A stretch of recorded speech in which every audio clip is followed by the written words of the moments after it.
Hey, folks, welcome to Earth's Mightiest Mondays, where we talk about Avengers comics. Looking at three issues today. We're starting off with an annual and a couple issues. It's going to be a lot of fun going through these. Let me tell you what's coming up. This Tuesday, tomorrow, there's no TerraVision stream. Pete's on vacation, so we're taking a break for that. But then the week after, we're going to finally talk about Obsession. So I saw Obsession. My review is up. It is very good. I know movies tend to get overhyped, and you're like, "Was this really this good?" It's pretty damn good. Is that girl really that good? Yeah, she was pretty awesome. I gotta tell you. And I watched that. Like any new movie that comes out where everyone says it's awesome, I immediately shut it down. I'm like, "Oh, this won't be as good. I can guarantee you." And I mean, obviously, if you're walking around and you're saying that Obsession's the greatest movie that ever was, then obviously that's outrageous. It's like solid 8 or 9 out of 10 for sure. Like, it's pretty damn good. Could have been a smidge shorter, maybe a little bit extra gore, just because I like gore, but really there's not much I could do to fix that movie. Just a little bit could have been the problem is the story's a bit generic, but the plot is good. It's a generic story, but the plot of it is actually very good. It's just a little too long. That's really the only complaints I have. So my review's on the channel, check it out. But Wednesday we are back for G.I. Joe, A Real American Hero. This is volume 1, Larry Hama, issues 41 to 44. I've read 41, 42, 43. I haven't read 44 yet. I'll read that tomorrow night. So far, they're really good. Storm Shadow and Billy training him and all that, that's like super awesome. Thursday, I play Spelljammer, so nothing on Thursday. But Friday, Fantastic Fridays are back. Now, this was supposed to be last Friday, but long story short, couldn't do it. So there you go.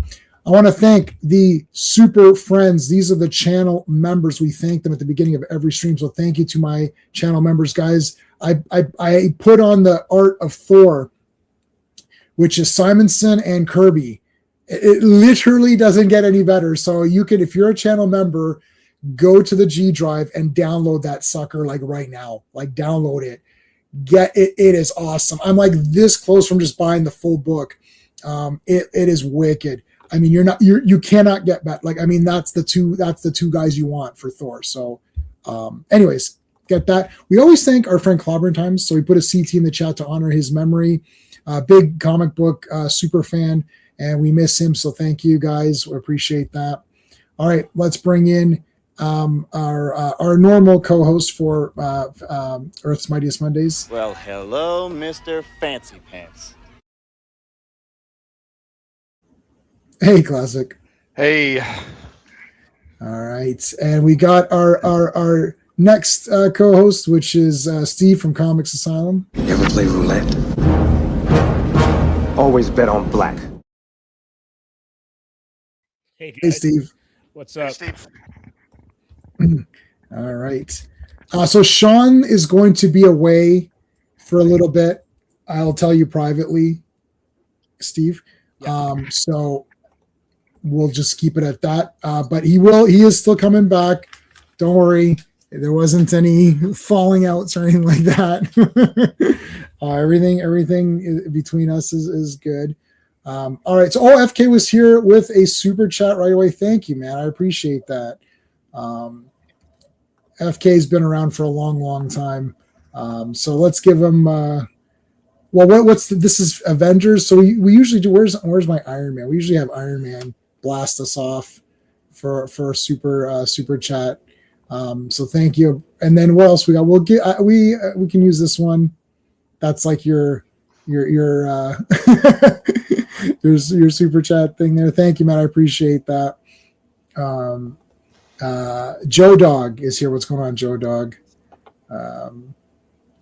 And Phil is here. How's it going, Phil? You got Obsession lined up tomorrow night? Yep. Yeah. Well, it's not for me to say, so we'll just keep it at that. But yes, don't worry. He will be back. Sean will return for whatever stream he returns on. It's not going to be that long. So don't worry. It'll be good. CT. Thank you, Phil. I appreciate that. So I watched, so So Steve, you want to do the credits if you want to do them, or Classic, you can do the credits too if you want, or whoever can get it on. I have them up, but if Classic wants to, he's more than welcome. You go ahead because I don't have it up. Okay. So no, I was going to say before that, I did watch Endgame, so we've completed our MCU, my wife's MCU. No, my wife really does like WandaVision and Multiverse of Madness, and I like both of those as well. So we are going to watch those as well. But then that's it. So we've concluded all of it. So I like Ant-Man and the Wasp. That's going to stay in the rotation. We skipped Captain Marvel because neither of us really had the stomach to go through it again. So we skipped that one. And we did Endgame, and I still really like Endgame, except for Thor being goofy for most of it, but then he kind of comes back at the end, I guess, sort of. Hulk is not as interesting in it, but he's okay. But all of the splitting up and going on the separate missions is very cool. I like when she goes where Hulk goes to the Ancient One, and she's like, "Well, I'm not giving you the stone." And then he's like, "But Doctor Strange gave it. Then why would Doctor Strange give it if he's supposed to be the best?" She actually says he's supposed to be the best of us. And he's like, "Well, why did he give the stone away then?" And she's like, "He did." It's like, okay, well then maybe I better give it to you. That was awesome. I like that. Like trusting that Doctor Strange knows what he's doing. That was cool. I love when he's like, I'm looking for Doctor Strange. He's like, "Yeah, you're slightly early." It's like, there's no Doctor Strange. It's like, oh. So that was pretty good. Hey, how's it going, dude? Sean will return for Your Eyes Only. Yes. That's right.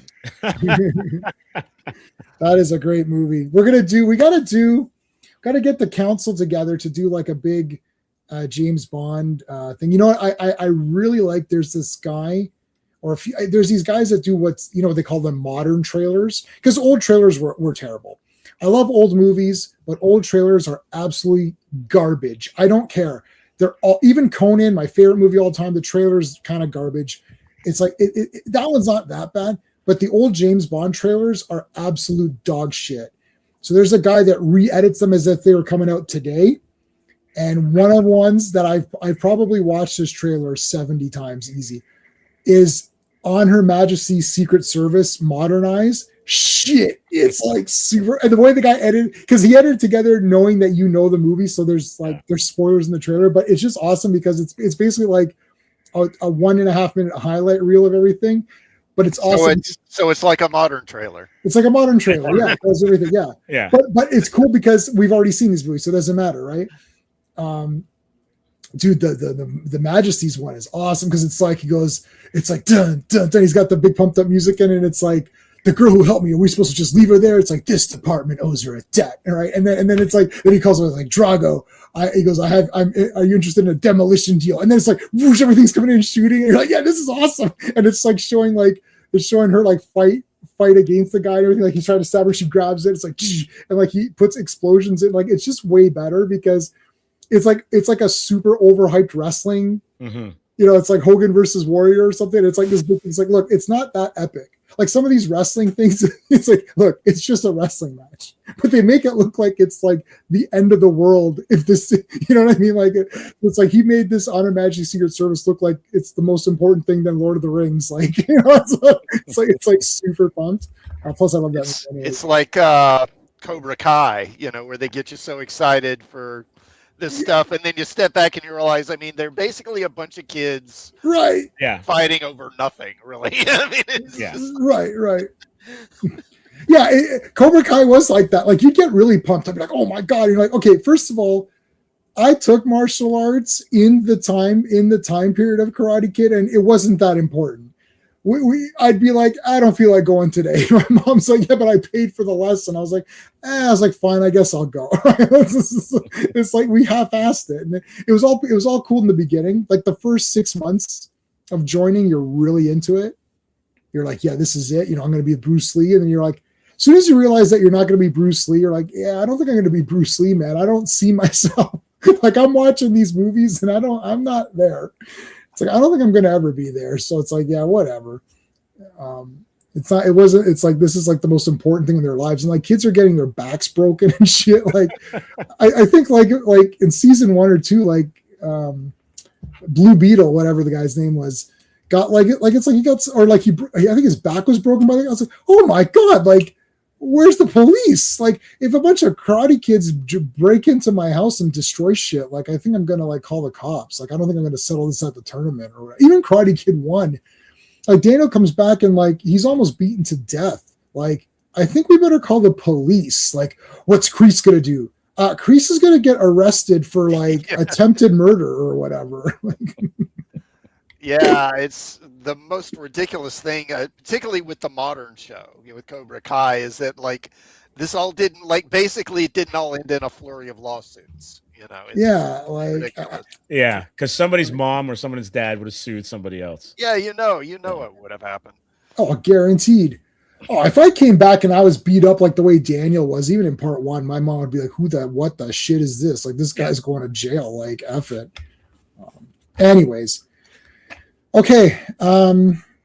Avengers Annual 12. You want to? All right. Let's do the roll call and everything else. So Avengers Annual 12, art by Al Milgrom and Joe Sinnott on the cover. Release date September 27th, 1983.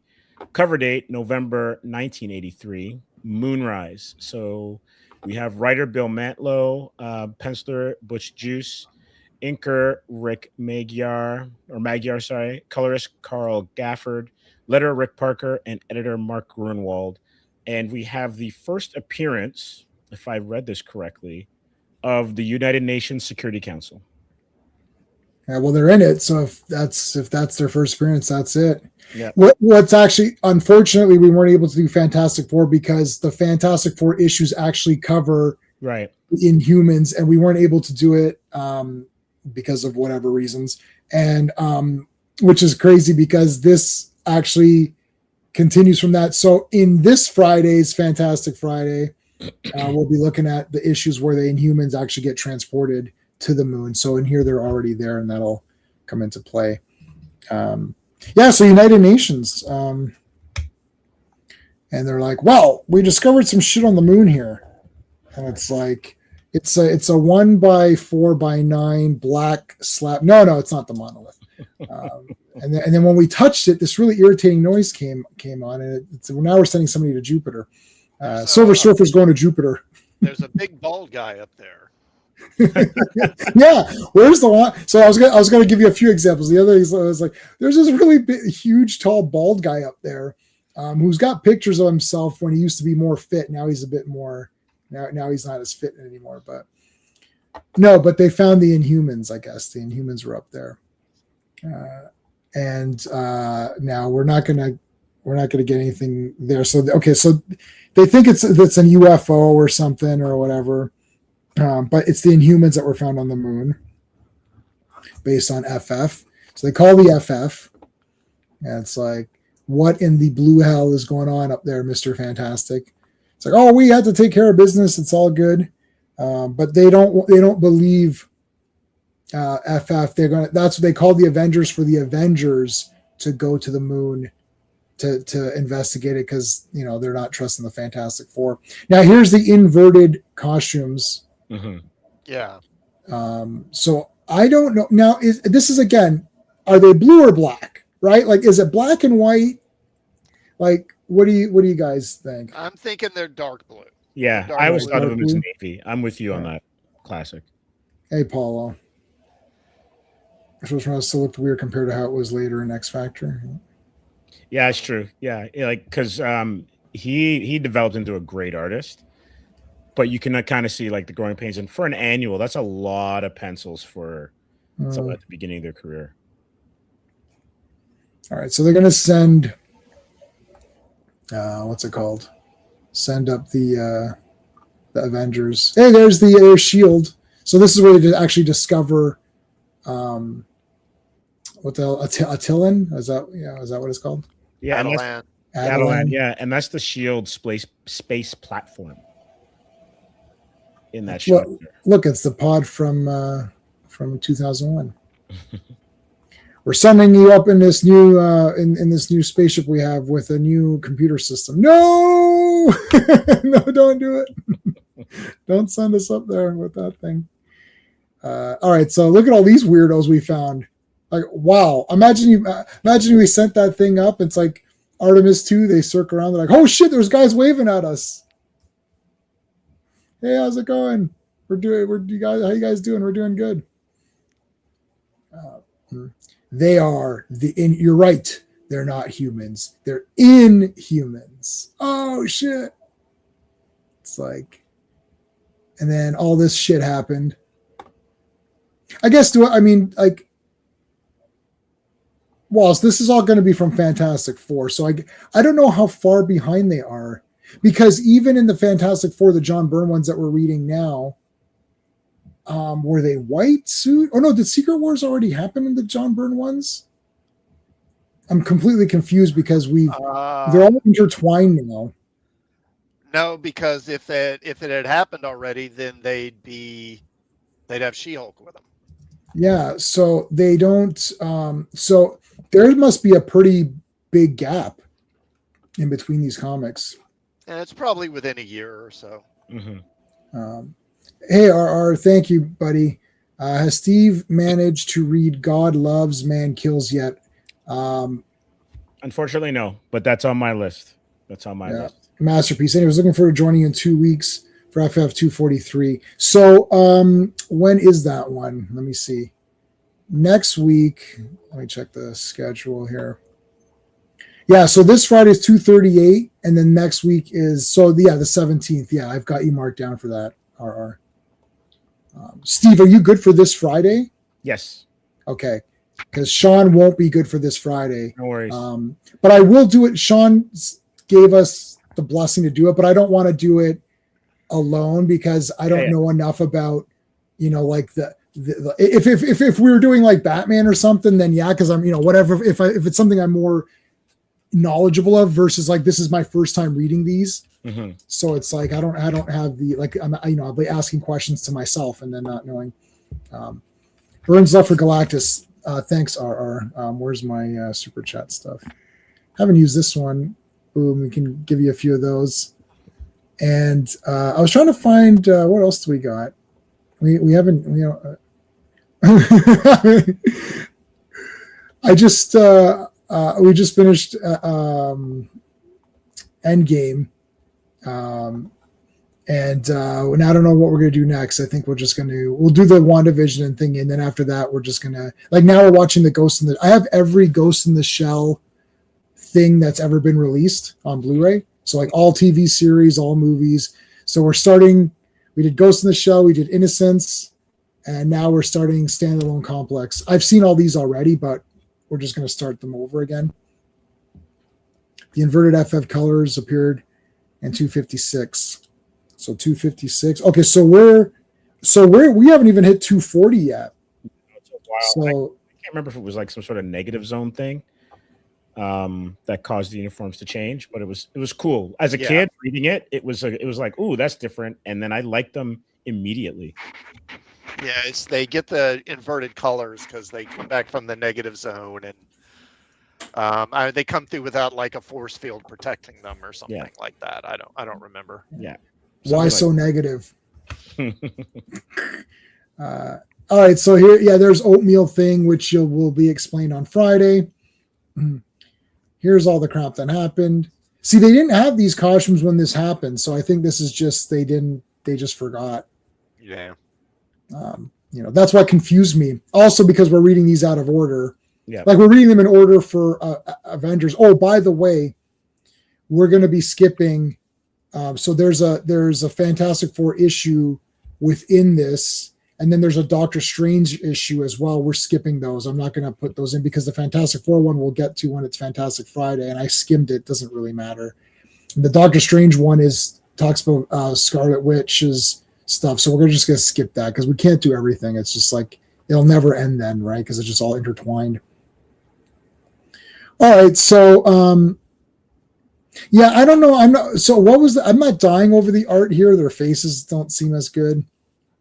I don't know why. Feels like Captain Marvel's afro changes density or something. Yeah, maybe or afro a lot of like profiles. So you do profile. He did profile and then straight on. Not a lot of 3/4 turns, and that's why some of the panels look a little flat. Yeah, it's like I don't know. It was indeed the negative zone. Yeah. Burn originally tends to be black and white, but blue for highlights. Okay, so that's what he intended. Well, yeah, that's a good call, Paulo. Yeah, they did remember that, though. Yeah, he was the lumpy thing or whatever. All right, let's go to the moon. Hey, guys, we're at the moon. Let's go to the moon. We're just here to check everything's okay. Yeah, it's all good. Our brother Maximus was a traitor, but then he kind of came to his senses when the Enclave was it the Enclave? I should actually look at my Fantastic Four notes. So there was like a big battle, blah blah blah. They kind of explained it there. So they were attacked by the Enclave. Turns out that Maximus was eating the Enclave, but then he turned against them. So that's it. And there's Quicksilver and Luna and Crystal. Yeah, I remember when Quicksilver and I were total dicks, and then I stopped being a dick, but Quicksilver kind of continued. He just continued being an ass. Thanks, Quicksilver. We appreciate that. It's like, thank you. There's Karnak and Gorgon and all that.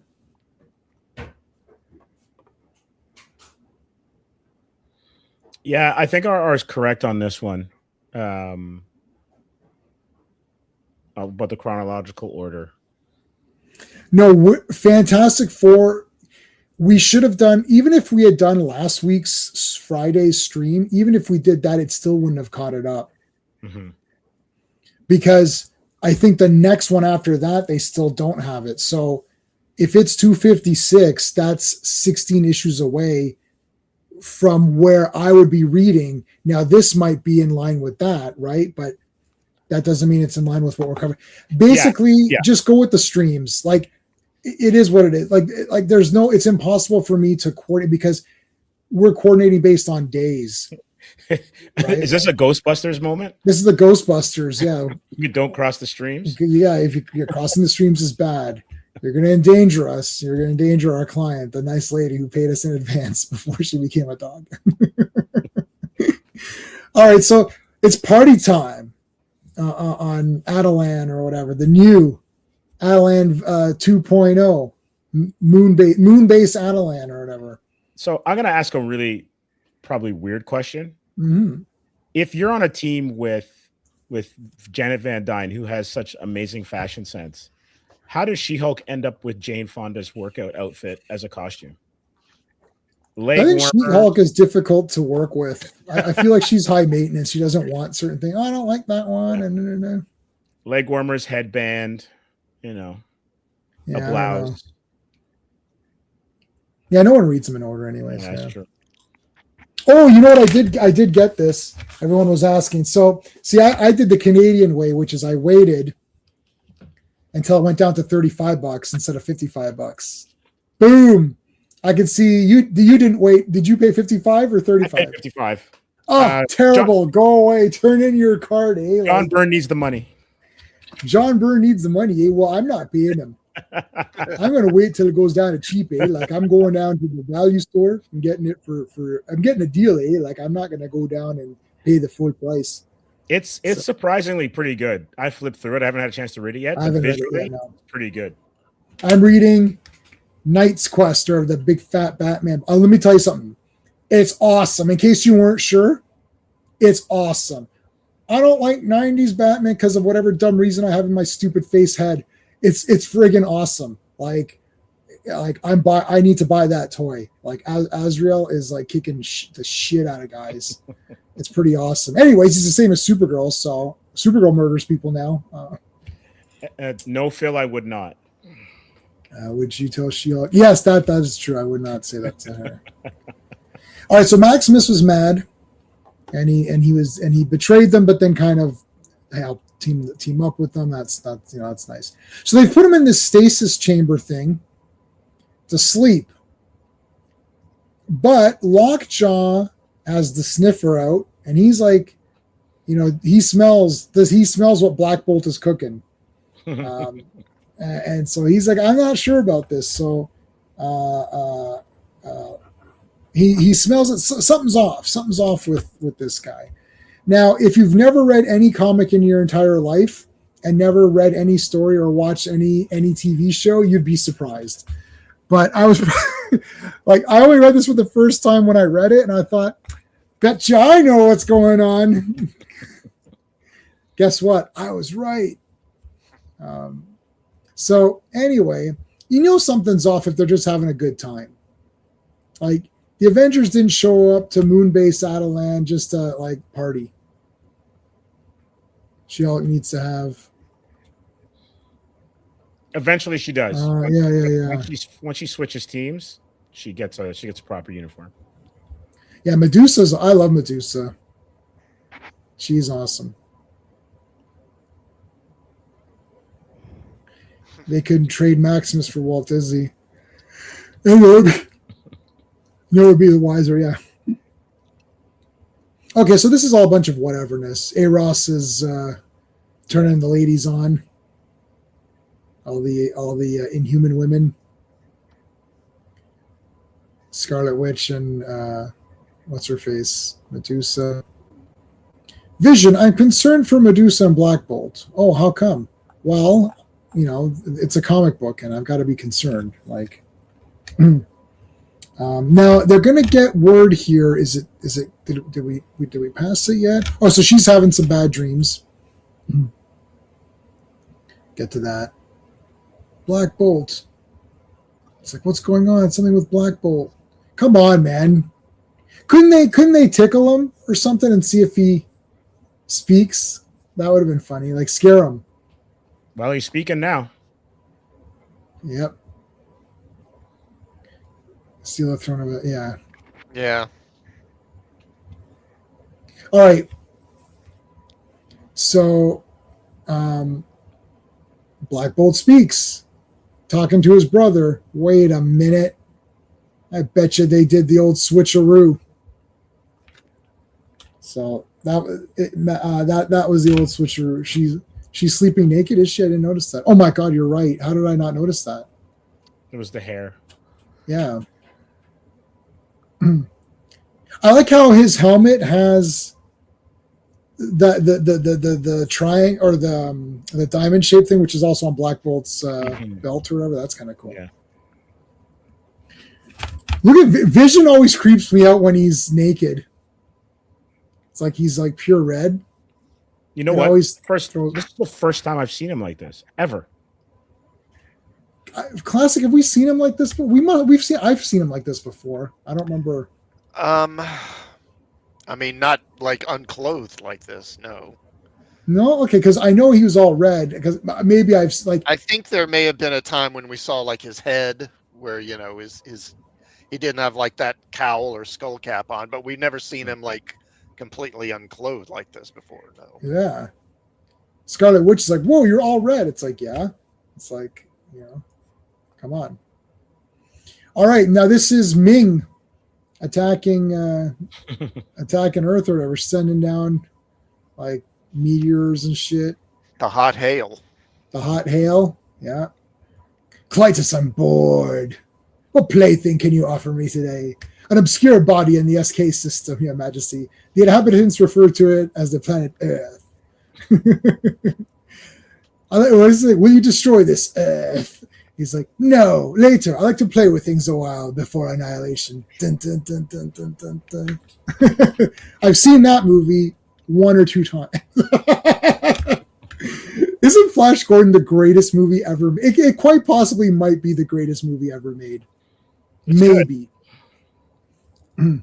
There's not 1 second that isn't awesome. Like, there's not even 1 second. Even if it fades to black, that black fade was awesome. There's not 1 second of bad in that movie. Yeah, it creeps me out too. I'm like, whoa, what's going on? Why is Vision weird? Like, hey man, Linus, what's going on? Does Vision have a red rocket tape? I guess. I don't know. I have no idea. Yes, there was a George Tuska drawn Avengers where he went on a beach. Yes, I thought so. I thought we had seen him like that before. I own all the Scarlet Witch or whatever it's called, the Vision and the Scarlet Witch miniseries. I own I remember that. So I maybe saw it in there. Okay, so the Earth is being attacked from the moon, Well, let's see. It's either the Monolith, the Watcher, the Decepticons, the Nazis from that Iron Sky movie, or the Inhumans. I don't know. Could be anyone, or could be Ming as well. Gordon's alive. Yeah. Brian Blessed is awesome. If you haven't watched I, Claudius, have you seen I, Claudius, Steve? No. Oh my God. That is the best classic. I'll say this. You tell me if I'm right or wrong. That is the best acted and maybe the best written miniseries in the history of the planet Earth. Classic. What do you think? Miniseries. Yeah, it's really good. Blessed is really good in there's a production of Henry V that he's not Henry V. I forget his character, but he's in it and he's really good in that. Yeah. That's I think like a BBC production. I remember awesome. I remember when I first read A Game of Thrones back around like 2002 or so. And King Robert. I immediately thought of him as being King Robert. Oh, yeah. Yeah, Robert Baratheon or whatever. Yeah. Invasion, yeah. Oh, Cyberman, you're right. You're right, that's true. But no, Steve, I give you my like promise, like guarantee. I will give you money if you do not think I, Claudius is the goddamn. We've watched it many times. It's 12 episodes. They're an hour long each. Every actor, you'll know every actor. Like John Hurt is in it. Patrick Stewart. I don't know if you're looking it up. No, I saw Patrick Stewart with his perm, and I'm like, that got me already. No, Patrick Stewart is fucking fire. I can't wait to see it. Oh my God. I love that stuff though. I love that. Yeah. Dude, Patrick Stewart in that is the goddamn freaking best, man. I want him to win it's Rome, so nobody wins. Yeah. I wanted him to win so badly. I was like, yeah, we gotta win. This guy's like so awesome. He's so awesome. I guarantee you, like, if that ever comes on Blu-ray or 4K, I don't care if that's $500, I'm buying it. Like, I will pay any price. I have a version of it that's like decent. It is the damn best show. Probably almost as good as the original the original Your miniseries is, it's a 10 out of 10 by my completely skewed and overly favorable and shill scale for Your. I don't know what anybody else, but I, Claudius is a 10 out of 10 by anyone's scale, not just my skewed version. Best drama. Listen, Steve, I'm not making this up. Look at this. Look, I didn't pay. RR doesn't know I'm going to talk about this tonight. I trust you guys. No worries. Dude, you don't have to convince me. It's all good. Yeah, it's the best. I'm telling you. Okay, I'm going to vote that the Inhumans are attacking Earth. What do you guys think? To quote Bugs Bunny, yeah, could be. Could be. Reed, yes, I did. Check it out. Thank you. And I have saved it as a favorite store on eBay. So I did check it out. Thank you. I saw your message and I checked it out. I actually have everything that he has that I need. I have. No, wait, how do I say that? I'm not, he doesn't have anything that I need right now, but I'm going to save it because I'm assuming he gets stuff here and there. So thank you for that. I appreciate that. And I did check it out. Henry V movie with Brian Blessed is directed by Kenneth Branagh. Oh, interesting. I love that movie, man. Okay, so I've not seen that one. I will definitely get that movie's on point, man. And Haitian Paul Walker or Fire as well. Okay. Sejanus gets killed by John Rhys Davies. Spoilers for ancient Rome, but Sejanus was that was Marco that killed him. And then Marco tried to take his spot. Bastard. Stinking piece of shit. Sejanus was the man. I was team Sejanus big time because Patrick Stewart was just so awesome. So I saw Patrick Stewart, I was like, oh fuck, I gotta team up with this guy. I don't care what he does. And Caligula is John Hurt, and it's the most. I mean, he's a disgusting piece of garbage, but it's awesome. Like, he's so good. Not as good as the Caligula movie, though, I suppose, but which I do on 4K. Different kind of flick. They've got to figure out what's going on. Thor. This is really cool. Thor's like blasting. He's actually like playing baseball. sort of like he's smashing these things as they come down. How cool is that?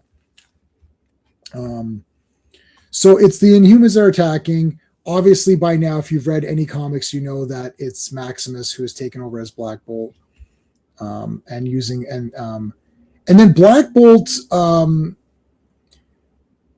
says to attack the Avengers.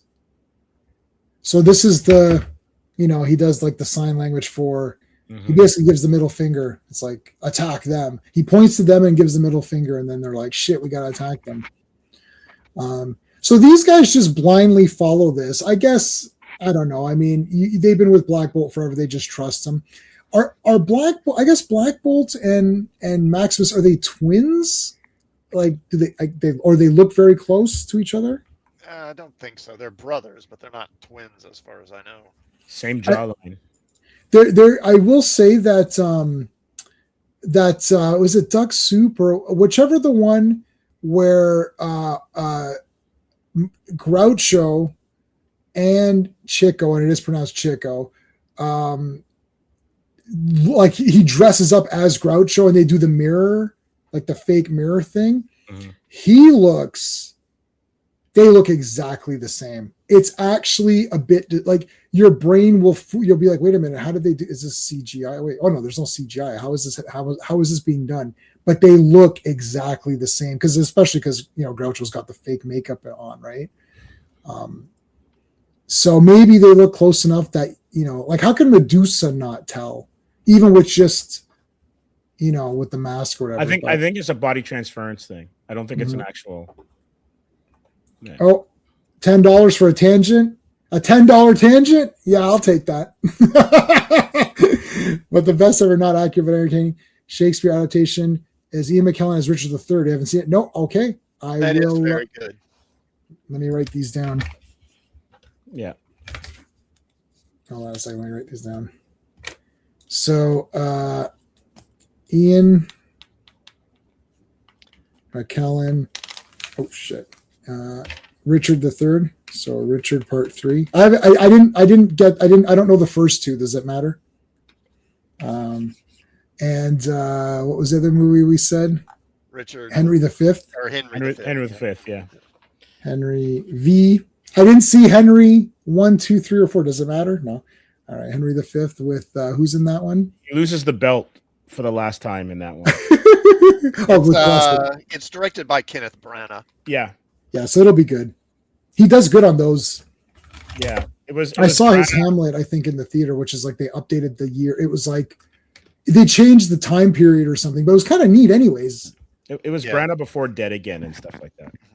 Yeah, and they like with the Richard III when they changed the timeline in that. So it's set in like the 1930s. Mm-hmm. Did you ever see the post-apocalyptic Titus Andronicus with Anthony Hopkins? Oh yeah, I didn't see that. Anthony Hopkins, yeah. Yeah, wasn't that kind of neat? I saw it in the theater. I thought this is weird, but it was kind of neat. I don't know. It was weird. I saw it on video.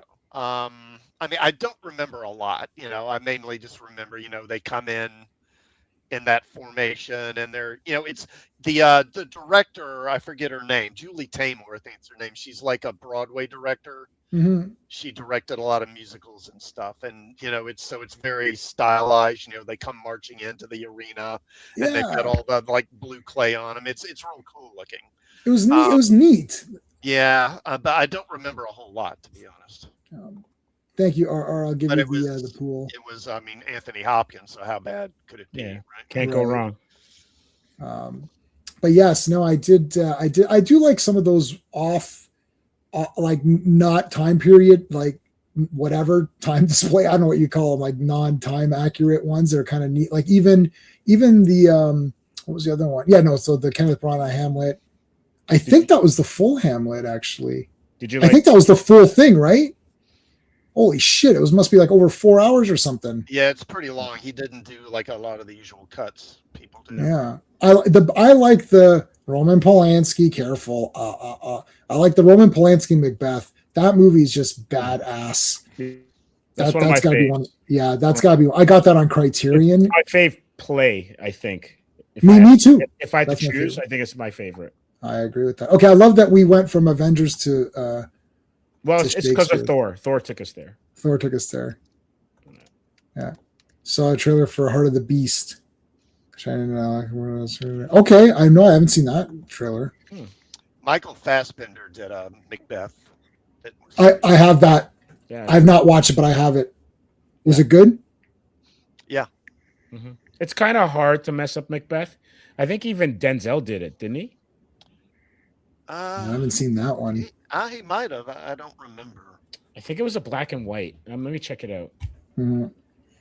All right, so the Inhumans are now going to fight the Avengers. So let's see some of this cool fighting here. Tackle. Yeah, he did it in 2021. Oh, because I remember watching it during the pandemic. Okay, that's random. I somehow missed that one. I thought I had all the Macbeths, but obviously I don't. And I just dropped something, but it's fine. Okay. Okay, I will look that up. I'm sure I can find that. Oh yeah, you'll find it.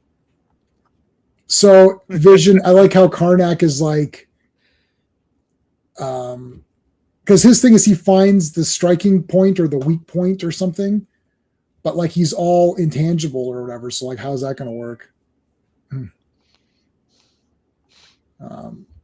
Now it's like these guys are fighting, and then oh man, Star Fox, you threw him in water. The guy's literally a water guy. Yeah, but Star Fox, he kind of goes a little offside in beating him. Basically tickles him. I haven't used this one in a while, but as soon as he threw him into the water, I thought of this. This is actually a lot louder than I remember it being, so careful with your ears. That's a fucking 50 DKP minus! What the I hell haven't is used that? that one. I haven't used that one in a while. You guys don't know the 50 DKP minus? Absolutely not. What the heck is that? Oh my god! Well, we're going to talk about it after. Let me write.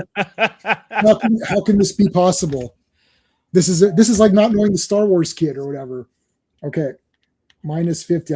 We're gonna. I haven't played that one in a while. Remember the Star Wars kid? Oh yeah. Yes.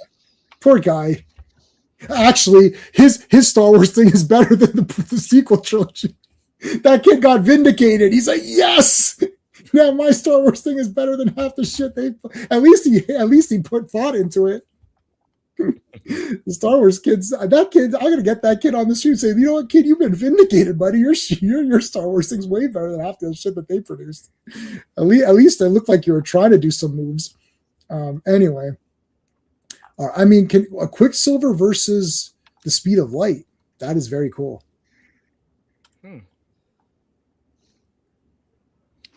All right, so now he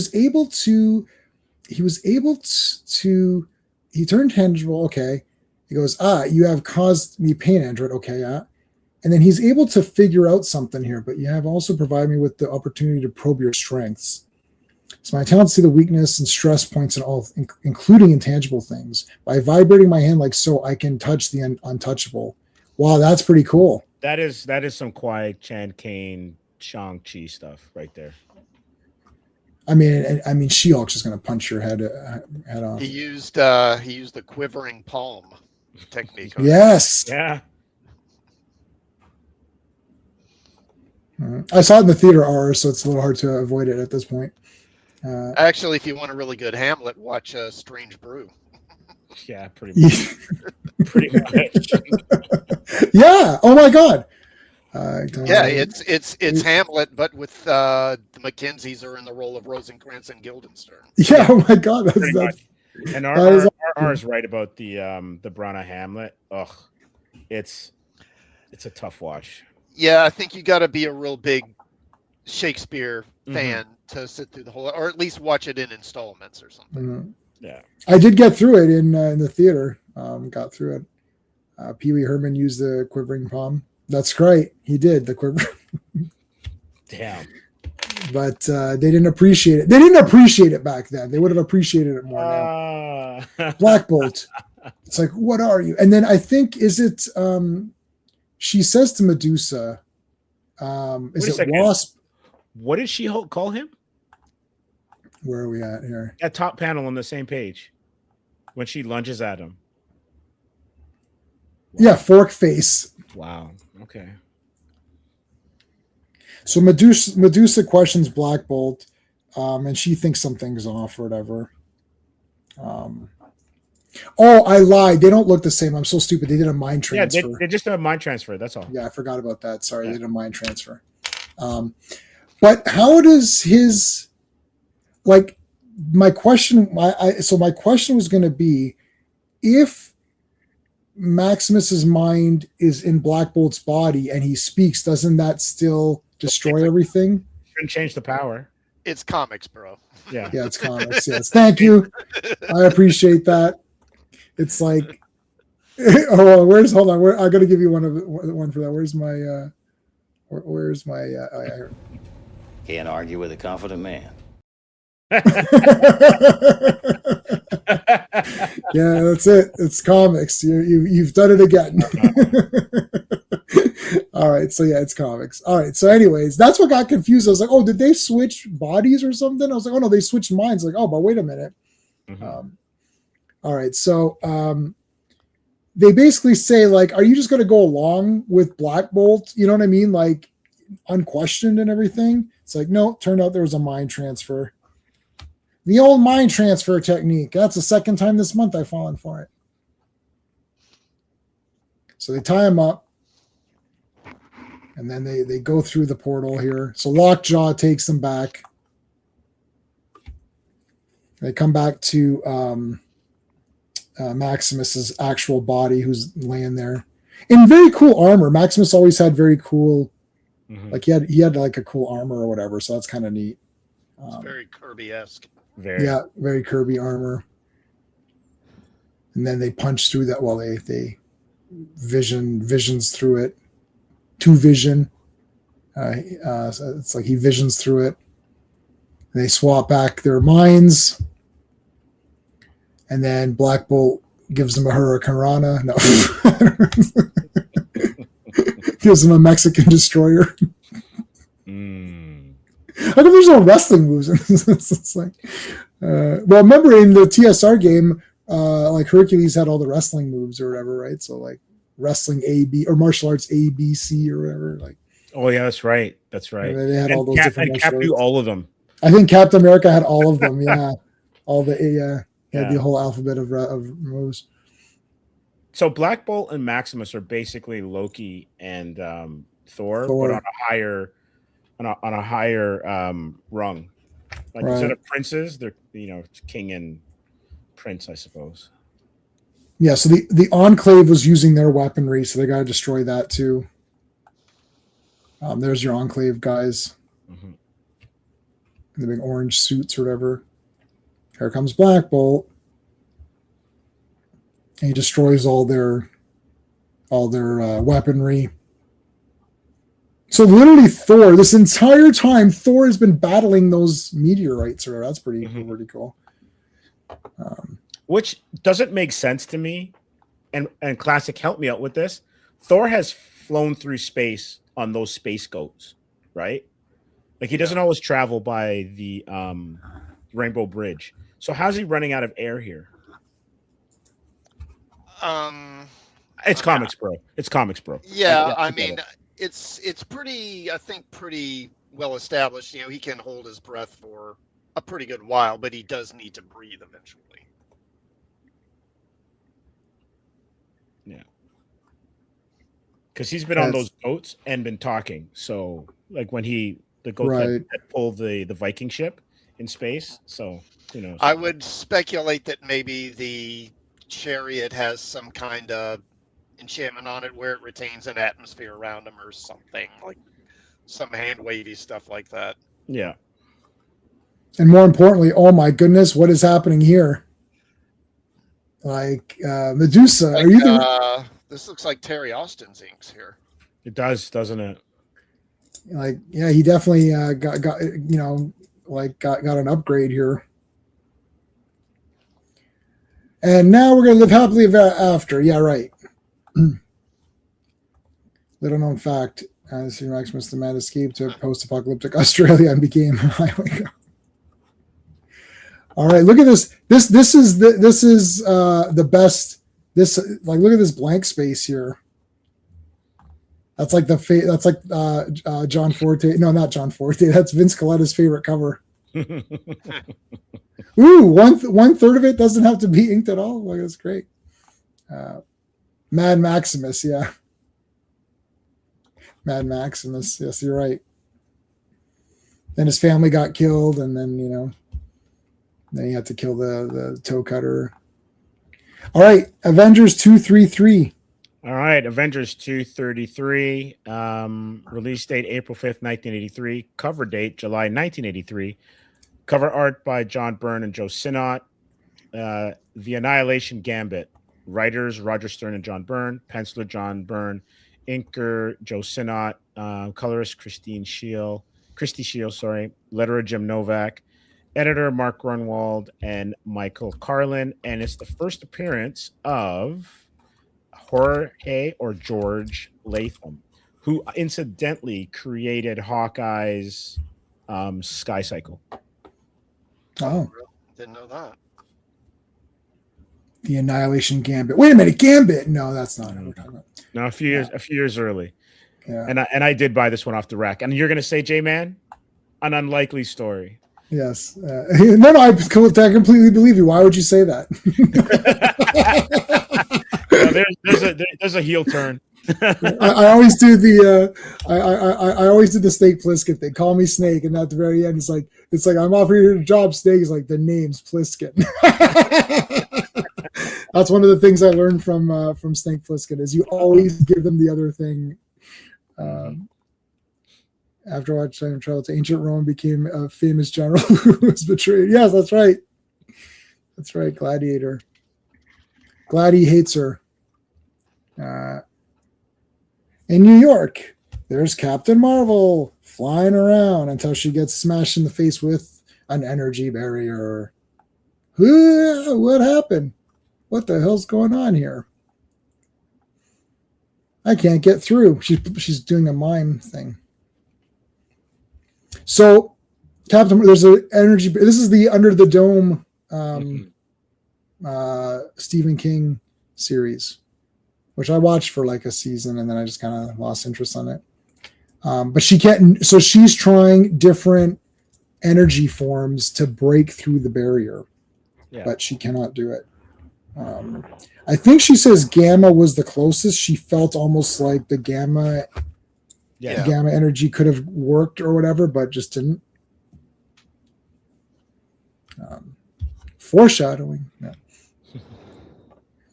All right, so she just becomes pink and says, I'm going home. No. She goes to see Wasp. Hey, Wasp, there's this energy barrier around the city. I don't have time to deal with that right now. I'm trying to figure out how to fix Quantumania from being a shit movie. It's like, well, shit, that's going to take a while. All right. Better go get someone else. There's a Twilight Zone episode from the 80s series about a dome. Oh, yeah? I don't have any of those. I have the old one. That sounds familiar, actually. And yeah, I do. Yeah, for sure. Yeah, it could be. Yeah, that makes total sense, RR. This is for sure. Because you know what? Until that panel, I didn't really for sure get how it works. It's like, okay, so she had, but yes, that is very good.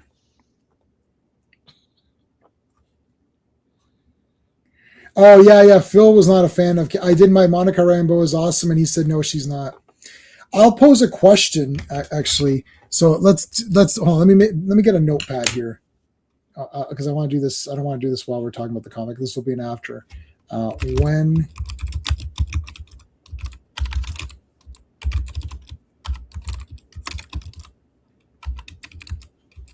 and minus 50 DKP, because I can't believe you guys don't know the minus DKP. It's Dragon Kill Points is what it stands for. And it's one of the most hilarious guy losing his mind. Like, you heard the yelling there. That yelling is like 10 minutes long. It's awesome. I only clipped the it's awesome. It's absolutely genius. They've interviewed the guy because it became a big thing. Okay. So Captain America, normal looking, pretty cool. He's an artist, although he's painted nothing. His friend Bernie, this is from the Roger Stern run of Captain America when he was an artist. Freelance artist. So Bernie is the name of the girl he likes in the Albert Pion Captain America movie. Oh wow. Yeah. Okay. Which, I like that movie. Mhm. It's got the rubber ears, which is a bit which weird. is fine. JD Salinger's son, right? Isn't that did he play Steve Rogers? Oh my God. Yeah. That's right. Yeah. And we got Ronnie Cox in it. Mhm. And he's cool. And, an Italian Red Skull, but Yeah. that's odd. We captured this boy from Italy and turned him into the German. No, that's weird. Okay, Yeah, Matt Salinger. Matt Yeah. Salinger. Yeah. Oh well, anyway. Beep beep beep beep beep. I'm on my way. No, Steve, you can't say that. It's Oh, you know what? guys. That wrist, that on his watch, anyone from a certain age remembers that, like those elastic kind of wrist bands for your watch, and they'd always like pinch you. It was metal and segmented, and you could pull them apart because you just slipped the watch on. You didn't like clasp it or anything. Yeah. I'm on my way. Dun, dun, dun. Does he need to wear it underneath? Like, I don't know if he really needs to wear it underneath, but You never know. all right. Meanwhile, at the Baxter building, Alicia is getting a choke slam by Annihilus. Yeah, and so this goes back to the annual because they're telling you to refer to the Fantastic Four issues that lead into this issue, and it's 251, 255. Okay, so yeah, there you go. Yeah. So we're going back to the future here. Yes, I'm sending you back to the future. Meet. And I think it's this storyline here with Annihilus that has them getting the costumes changed. Yes. Yeah. Yes, because the prior to this, they're stuck in there. Mm-hmm. That's why he's able to take, and he shut down the portal and stuff, so they can't get through. I think this is very cool. This She-Hulk trying to actually push the dome. Yeah. I think that's realized or drawn very well. And the fact that you can't see the dome, but the figure's drawn so well that you can feel all the tension, the weight, and the strength in it's pretty cool. Yeah, it's very cool. Spoiler, you can't fix quantum information unless you change the entire story. Yeah. That's right. Yeah. That sounds true. And speaking of Quantum Mania in a weird tangent, after watching the first 3 episodes of X-Men 97. Oh, they're awesome. Aren't they awesome, J-Man? Yeah, they're super awesome. That third episode, you realize how much of a cluster F they did with Kang. Oh yeah, Ramato was wicked, man. Oh my God, he was so good. Oh, and having him fighting Apocalypse, that's genius. It makes total sense. That was awesome. I've always wondered why, and maybe it's just because I never read them, why they didn't interact more in Marvel lore. And maybe I feel like I was so stunned. I'm like, wait a minute, what's going on here? I was like, wait, is that Ramatut? I'm like, oh shit, what the shit? That is him. What the hell's going on? He's doing yeah, it was so good. It was so good. I review. I don't know if I should review. I reviewed those episodes. I'm too much of a shill for that cartoon. I can't. I'm just watching it. You can't be objective. I can't be objective, so I need to step away. Like I'm watching it. I was like, "This is fucking awesome!" Like it just looks awesome. And then they had the X-Force intro. And I know they didn't have Domino, Shatter because they didn't pay. Rob Liefeld said they didn't pay me for those in that cartoon. So I was like, they didn't want to pay Rob, so they gave it. It's like Archangel. When was Archangel in X-Force? Well, I guess he was in Uncanny X-Force actually, but maybe. Like, why would Jubilee be in X-Force? That was stupid. But it doesn't matter. It's just cool. Vince Colletti erased it. They did draw the dome, you're right, but then Vince Colletti erased it. I love this, like using the shield here. That's cool. Yeah. To like dig or whatever. And then I don't know what the hell was going on with these two guys. Like, I don't know what they were. I don't know what they were thinking. It was just an excuse to get him in her arms. Right. Woo! Thanks for catching me, She-Hulk. Whoa. Mm-hmm. Now Thor will get through this barrier. I'll throw my hammer, and it went through and didn't come back. Yeah, and this poses a problem. Yeah. I love where he's like, I think I left the stove on. Guys, you know what? Oh shoot. Gosh darn it. To heck. I left the stove on. I'll just be right back. I left the stove on at home. I better go. Captain America goes, yeah, go. So Thor leaves and turns into Donald Blake in some alleyway. That was funny. Okay, back at Cross Tech or whatever it's called. Cross Technologies. Cross Technologies, yeah. Hawkeye has no eyes, but then he gets them back, so that's fine. It's just for a second. And he's like, I'm working here. Remember, guys? I'm working here. Yeah. We remember. Shit. Yeah, you're right. You're working there. So they're like, okay, how are we going to get through? Right. And then Star Fox is like, I'm useless. So now he's like chatting up the big like lady here. It's like, okay. He's not really chatting her up. He's kind of, whatchamacallit, using his mojo. Yeah. Yeah.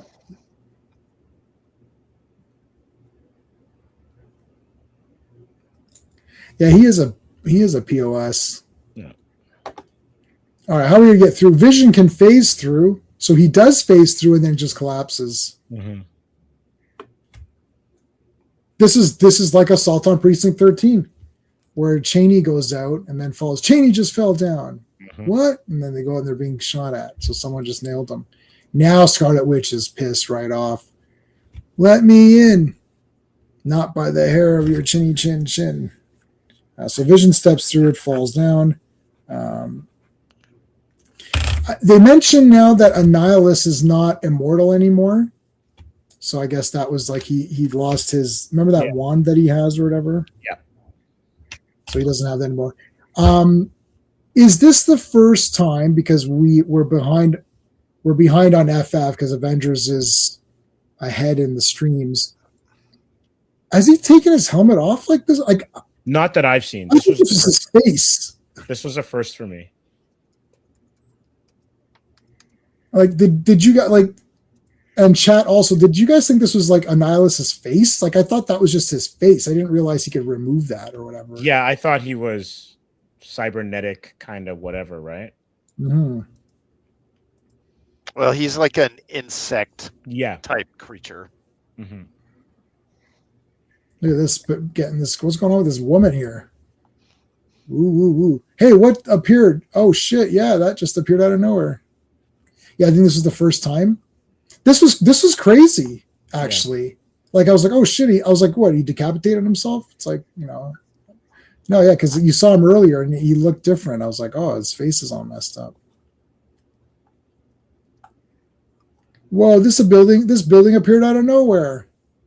Guys, there's a building that just like randomly appeared. It's like, should we be worried about that? Nah, I'm good. We're good. Oh, right. And this is interesting because I was reading Hulk around this time.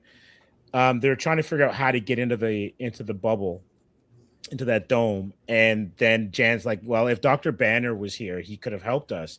And this is when Hulk had become intelligent, but he had turned down their offer to join the Avengers because he was also at this point a year away from totally losing his S before he becomes Savage Hulk and ends up in the Crossroads.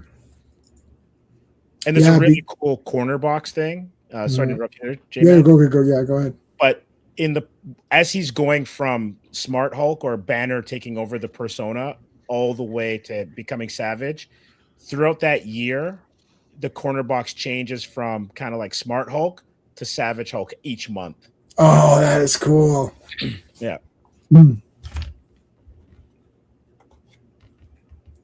Yeah, RR, you're not wrong. Yeah, but you could solve most problems that way, I think. Like 99.9%. All right, so she mentions gamma energy could potentially pass through. Now this Star Fox is like is a bit of a smarty pants too, right? Like, Yeah, it's kind of interesting the way that he's drawn here. Is it just me, or could Jude Law have played Star Fox? oh my God, it is Jude Law. Yeah, Even though Jude Law was not a thing back in '83. Yeah. looks like what is it? What is the AI? The movie AI, Mm. where he's like that, gigolo guy, or kind of like that. And the Marvel Widow's Peak. Oh, as that several of their characters seem to. Yeah, I did a Widow's Peak, a fake one. Because I was doing Namor videos and I wanted to look like Namor, so I did a fake Widow's Peak, and then I did it with my hair. The best Widow's Peak is the Doc Savage one in the later, because Doc Savage never had it when he first started, but then he got one later. Yeah, and it's like super sharp. It's like a perfect like curve down, like. Like it's so popular. Even Iron Man has one. Vision has one. Yeah. Well, that's interesting. All right, so they're going to go through. Oh my God, it's Annihilus's head is the entire sky. Attention, Earthlings. The Fantastic Four are in the negative zone. I always felt that they were, very positive. I don't mean they're feeling negative. They're literally in a negative zone. It's like, oh, okay. It's like, stop interrupting me. I'm trying to declare my dominance here. Now you have to pay me $1 million. Oh no! What was $100,000? No, that's. Or I'm going to destroy everybody. It's like I'm going to take everybody and give them like. Imagine if Annihilus gave you a spear, he'd kill you with the spikes. He's channeling his inner Doctor Doom here. Why doesn't that idiot turn into neutrinos? I think because Phil, I think she's kind of like Firestorm at this point, where just because you have the power, you don't know. Like if it wasn't for Professor Stearns, Ronnie would have no idea how to use his powers, right? Yeah, I mean, it's not like she's a cop, It's not like she's a physicist. God damn, man! You sounded like Bones when you said that there. Classic Comics. Damn it, Jim! I'm a cop, not a physicist. Yeah, Phil hates Monica Rambeau, as was present in my very long comment that he left, basically saying how Monica Rambeau is a piece of trash. And I was like, okay. And then my response to that was like, I don't think you really told me how you really feel, so you need to. I should read that comment live. It's great. Yeah, it's like, yeah. Oh, I wanted to give you guys another tip for comments. This is for all YouTube channels. Don't put a timestamp and then comment on, like saying 3:05. I don't agree with that statement. Because here's what happens. I just heart your comment and ignore it. I'm not going to rewatch my video to see what I said at 3 minutes and 5 seconds. Like, you need to tell me what you're upset at or what you agree with. Like, you can abbreviate it and say, I agree, whatever, I Claudius is awesome or something. But don't say like at 4 minutes and 3 seconds I mentioned I Claudius. How am I supposed to? I'm not going to watch my video over again. I don't even watch my video the first time. I don't edit anything. So that's a tip, because I saw that. I've seen that on other channels, and I'm thinking I'm never going to go back and like, what did I say again? Like, I don't care.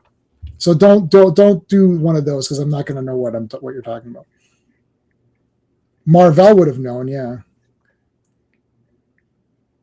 You're like, Mike, when you're 13, that's good enough. Mm-hmm. All right, come on down. Let's do it. She's spinning around, going around the sun here. Her power's kind of crazy power scale, to be honest with you. Yeah. And here we go. Skrakata. Boom. Boo. Boo. Oof. There you go. The barrier's down. Now Thor picked up his hammer, so he's back. It should have been a stick. Should have been a stick. I thought so too. Should have been the stick. Yeah. Right. Yep. I thought that too. But then again, everyone would have Take. electrocuted, so whatever. Vision, he's not coming back. Don't worry about it, Wanda. He'll be back. He's a popular character. Mm-hmm. We haven't sold any we got to sell the PVC toys and all that other shit. And this is what leads into the miniseries that you read, right, J-Man? No. So this Vision Scarlet Witch was already before this. Okay. Or maybe at the same time as no, I think it's before this. Okay. Classic, do you remember? Yeah, no, Vision Scarlet Witch is before this. Yeah, they've already been past that. Yeah, we've passed that, yeah. But I got that because I liked Vision and Scarlet Witch. So there. That was back around, I don't know, issue 220-ish or so. Okay. Mm-hmm. Yeah, so it's a dunner. Fantastic Four, you're back from the negative zone and you look different. And their costumes have changed. Mm-hmm. Yeah. Jan's like, wow, you guys change your outfits. I wish I could just go through barriers and change what I look like. The crazy thing is, nowadays, this would have been a number one. Like, so when they got the new costumes and everything, they would have just rebooted this as FF number one. Yeah. Yeah, I don't like rebooting at all. They should never reboot ever. With 38 friggin' variant covers. Yeah. Right. Like when you get the volume 7 of Iron Man, it's like, what are you talking about? And they're past that, buddy. Yeah, I mean, I guess they just don't care how they just keep devaluing their own properties by just these endless reboots. Yeah. And they are. I don't know if you've seen, but I guess I saw a story that the current X-Men, I guess it looks like they're going to end maybe like in December. No. For real? Yeah. Like, because I guess past December, there's no solicitations for the current X-Men book. So they're probably, I guess the speculation is they're going to do another reboot. Dude, I'm an X-Men guy. I covered when Krakoa was on, I covered every issue. I did sell them all. I sold all those. I bought every, well, this is almost done. Let's just finish this. So Franklin's hurt. This will continue in Fantastic Four, but we're not gonna read this one, so we can kind of skim through it. Love that cover. We're gonna do it. We're gonna cover this on Fantastic Fridays. So yeah, there's their normal outfits, and then they're gonna get the. And the art in these is like ridiculous. Yeah, so this will cover on Fantastic Fridays, not on here. Yeah, and we are officially. Look, it's Mondo's brother. Yeah, we're officially in the 80s with the mullets. Like we've come out of the Kirby 60s. Yeah. 70s are kind of, you're not quite sure, but you're in the 80s for real. Hey, Widow's Peaks on these guys again. Well, I mean, Byrne was one of the few who would actually do characters kind of in current fashion and stuff. Most just do kind of a generic look. For sure. And Classic, they actually got haircuts. Yeah. It's like, hey, I got long hair now. I got short hair now. I got a style. Johnny goes all Depeche Mode. By the mid-80s. Sue has probably 3 or 4 different hairstyles. Yeah. Yeah, especially around the time she becomes Malice. Yeah. I do like the white. Mm-hmm. I know it's not Kirby, so F you, John Byrne, but I don't know. It's weird though, right? That they chose this color scheme, but with a lighter blue. And to me, they just fade that way. If they'd gone dark. Oh, the movie? Yeah. What the hell, man? Like when you think about it, white and light blue, like sports teams cancel each other out. Yeah. So you basically you're like, I don't know, like you don't have any impact on the screen. No. Byrne can't draw kids. Fantastic Four. That's his only weakness.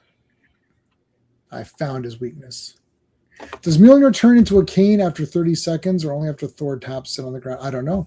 You're going to have to figure that out. I think normally it should, I think. I would assume that it's because it was in that null field thing that just as it didn't return to his hand, the enchantment that makes it change into a stick didn't work either or something. Again, we're kind of... Does time behave differently in there. But if that was the case, I then guess. Annihilus's message would have come out funny. Yeah, that's true. Here, overthinking it. Comics. You're right. Classic. You did it right. Comics, Yeah, bro. at a certain point. It's a slippery slope because on the one hand you do want it to make sense, but at the same time it's kind of like, you just gotta go with some things. Most definitely. No, they can't tell Clark is Superman. Okay, why? They can't. Yeah, in Superman and Lois season 4, they show the scene where Superman reveals his identity to Sam Lane, and he's just standing there and he's like, "I'm Superman," and it's like, ha ha ha. It's like, and then he takes off his glasses and kind of stands up straight and looks at him. He's like, "Oh my god!" But it's like, dude, like, come on, like, I mean, and Superman is the greatest character ever created, but like, come on, of course. But like, help me out here. Yeah. Okay, before we do this one, so Sean is not with us today, but he's going to be on whatever streams he can. So he'll be on pause for just a little bit. But no stream tomorrow unless I come up with some awesome idea. But who knows? Wednesday we're back for GI Joe, and Friday is Fantastic Fridays. So we'll be back for all of that. I've been putting I just put some links up. Comics. Steve, what have you got coming up? We're gonna have our weekly news recap on Wednesday, and then joining you for the streams this week. And we just got back from the Montreal Comic Con, and so we'll have a little bit of a recap of that and what went on up there. All right, Classic Comics. What have you got going on? Okay, so tomorrow I'll be doing another Trek Talk stream. I'll be covering the original series episode "And the Children Shall Lead." Oh, I'm not sure I like that one as much. Let me see. Yeah, it's not one of their better. Oh, yes. Yeah, it's I'm doing a third season, and it's the first 3 or 4 have actually been all pretty good. This is the first one that I'm kind of like, yeah, this is kind of a stinker. Yeah, and even Shill, man. Like my name, when I do my Star Trek reviews, I become Shillman instead of J-Man. Even Shillman was like, I don't know. I really tried my best on that one. But those kids are despicable pieces of garbage. I wanted Kirk to smash their heads in so badly. I hated them. Kirk, of course, is the best. I have to clarify something. Captain Kirk is a 10 out of 10 in everything he says and does. I don't care. He's the best. Spock is the best in everything he does, except for JJ's movies where it's the fake Spock, even when it's Leonard Nimoy playing him. They told Leonard Nimoy, they're like, this is the fake Spock, so just say the lines. Don't worry about it. That's why. But when he's the real Spock, he's the best. But that episode with those stinking pieces of garbage kids, oh my God, I couldn't stand their stupid heads. It's like they should have just gotten beaten up. Like, I want to hear you do a wrestling promo with these kids. Yes. Let me tell you something, kids. This week at SummerSlam, I'm going to slam every one of you snot-nosed pieces of shit to the ground. And when you're laying there crying for your mommy, I'm going to drop the elbow on all of you. And we're going to get the 1, 2, 3. It's like, I hate. I'm not a fan of kids in things in general. It's weird. If a kid is awesome in a movie, like Cassie was in the first 2 Ant-Man movies, I actually like kids. If I'm extreme on them, either the kid was cute and I love the kid in the movie, or I despise them. There's no middle ground. Like, I don't have middle ground. Either the kids are annoying and they can go away, or they're great. So Cassie Lang in the first two Ant-Man movies, she's 10 out of 10. Love her. I like the kid. I like the little girl. I like the I Love You 3000. I think that's a genius way to write that for a kid, because that's just the highest number a kid can think of. And when Tony comes back, he goes, "Oh, by the way, I'm a 3000." He says to Pepper, he's like, "You were like 600 or something." I found that to be incredibly funny. I was like, "Yeah, you're like a 600." I was 3000 clearly, but So I that kid is cute. But then if they're annoying, they're stinking pieces of garbage. They need to die. Like did you ever see Hobo with a Shotgun? Where Love that movie. They burned a busload of kids with a flamethrower. Those kids were dicks. I was like, yeah, this is great. Hobo with a Shotgun. Those are Superman Lois on DVD. Rutger Hauer, right? Yeah. Yes. Yeah. It's genius. It might have actually been filmed in Canada. I'm not It sure. is. Yeah, it's Canadian. The guy's Canadian. His name's Jason. So when I met, his name was Jason. So we talked about that. I saw Hobo with a Shotgun twice in the theater. They played the Raccoons theme. Run with us. Right. Run with us. Oh man, I can't. That's a great song. And so I was very excited about that. And then I took Sean to go see Hobo with a Shotgun, and it was just Sean and I alone, I think, in the theater. Nothing happened. No, we just watched. It was awesome. So yeah, Superman Lois. I've got the Blu-rays. It is far better than James Gunn. I agree with that.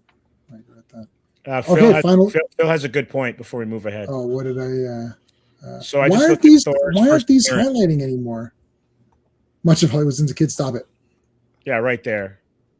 And to be honest with you, Byrne is such an OG originalist, as is Stern. Like Stern's a pretty good writer. I'm not surprised if they referenced that. Wow. So they kept the continuity. Okay, final one tonight. All right. So wrapping up our look at Avengers, it's Avengers 234. Release date May 10th, 1983. Cover date August 1983. Cover art by Al Milgrom and Joe Sinnott. It's The Witch's Tale. Writer Roger Stern. Penciler Al Milgrom. Inkers Joe Sinnott. Colorist Christy Scheel. Letterer Jim Novak. And editor Mark Grunwald. Seasons of the Witch. I'm just trying to see if there's Must any. be the season of the witch. Okay. And nothing that stands out in terms of a first appearance that I can see. I like this cover. I like the way Scarlet Witch looks here. Yeah, although her head dress or whatever it is, that little mini crown, Smaller. it's a little further away from her face. I think it's It's better. Closer. Usually it's closer to her eyes. Yeah, absolutely. You know what, RR? You're 100%, because if you go and check out some of the Alpha Flight issues, Trudeau looks like that. Wow. Byrne drew Trudeau, and he Pierre Elliott, and he looks just like that in it. So they're all like carrying the Vision off. Mm-hmm. Put them in the big tube or whatever. They love these tubes. Mm-hmm. A hyperbaric chamber before it was a big thing. Right. So there's a lot of recapping here of things that were shown in other Avengers comics or Vision, Scarlet Witch, like all these other, talking about Meg. This is where they try to explain like the origin now of the twins. Mm-hmm. But I ended up just glossing it. I'm like, yeah, whatever. Like, we kind of had explanations of it before. But anyway, so you got Wasp and you got Star Fox and all them talking. The important stuff here is about Tony. So he's like, Thor, maybe you can talk to Tony. See, you're just in a slump. You'll be great again, Tony. Hey, man. Classic. Isn't this last panel like the weirdest panel choice? Yeah, like, what is this? Why is this? Draw half of Thor's face, but not his mouth, and he's doing a ton of talking. It's absolutely bizarre. Yeah, it is odd. Yeah, this is very odd. Yeah. Maybe the writer, the artist, you're just in a slump. You'll be great again, artist. I think I watched Superman 3 again the other night.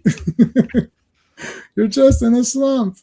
I don't know why I just find that super funny. Like, what always cracks me up in that movie is when he saves the kid in the field, right, from the combine. Then he flies away. Of course, then he comes back as Clark. Yeah.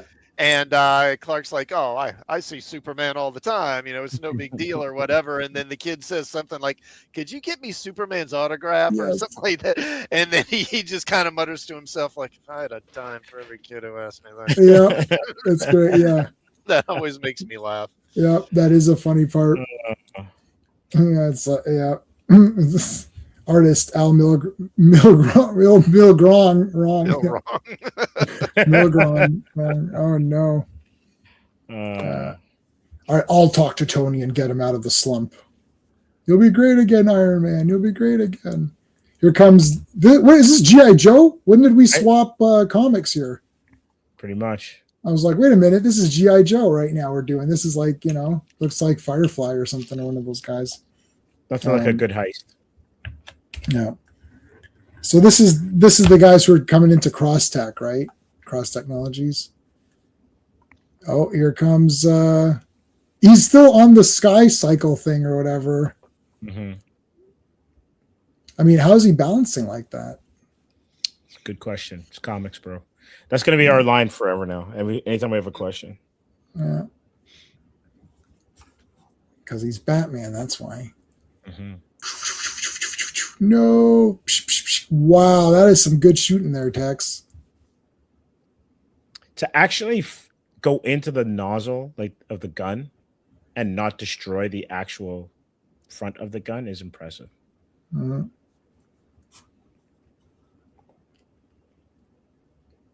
They have to update Vision. Yeah, Vision needs a software update. Patch. He needs a patch. You're correct. I like where he goes. They tried unplugging him and plugging him back in. Have you tried to reset the computer? No, I've never heard of that. I've never heard of that. Like even my grandmother knew. It's like, yeah, reset. I know. Well, the sad part is in the comics now they discontinued the physical version of Vision. He's just a software now. Yeah. Oh, you just have to sign online to interact. Oh, that's amazing. It's like Videodrome, where that guy just existed as VHS tapes. Yeah. Remember they kept editing? It's like, he just did a speech. It's like, yeah, that's just VHS tapes. They keep re-editing them. Yeah, Vision, yeah. What's it called? Sony decided to take them off to make them just a thing now. Switch them off and switch them on.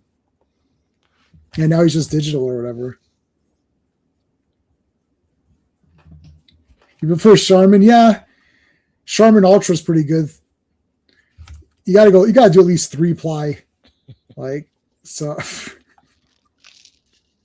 Charmin.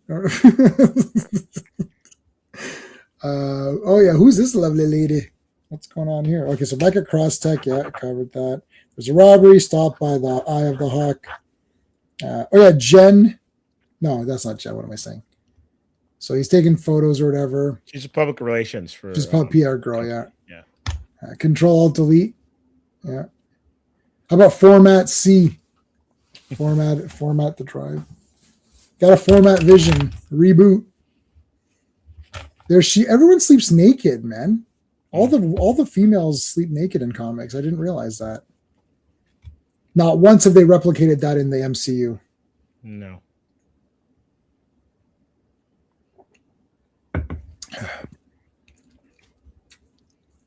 Hey, Jen. Yeah, so I was gonna say Jen and Star Fox are kind of getting it on there.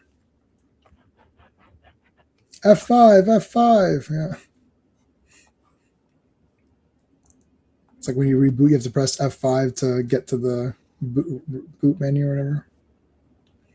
Yes. Well, I'm 48 and I appreciate it. You're never too old to appreciate that. Where's my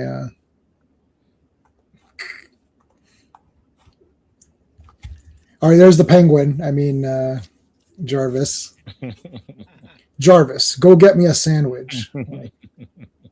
Woman, you don't tell me what to do. I'm actually in better MCU movies than you are. And I'm Vision. So don't mess with me. He's not the real Vision, it's just all right, there's Jan. Turning into Jan. There's She-Hulk. We get the I forgot what the hell was her problem here again? Oh yeah, she tries to. So Scarlet Witch, she's trying to cheer up Scarlet Witch, and Scarlet Witch isn't having it, so she blasts her, and then She-Hulk gets all pissed off, and she's gonna go beat up Scarlet Witch. And they're like, "You gotta relax, man."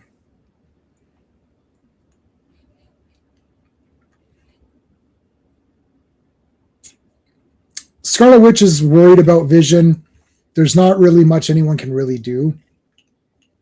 That dome just basically like shut him down, and now they just can't get him back on. So they go. Scarlet Witch sort of explains her origin here, which is very long. Yeah. All right, so it's like, I mean, we don't even know if this is still. So this is the Wonder Gore, High Evolutionary. Then Magneto joined the X-Men, the Brotherhood of Evil Mutants. And then later you find out it's Magneto's the father. So there's the twins. And then Bova. Is that, yeah, that's her name, right? Yeah, Bova. Takes the twins. There's a High Evolutionary. And we started to get powers. Quicksilver was fast. And I would, do weird things. Then the villagers hated us, and it became like a Universal Monsters movie.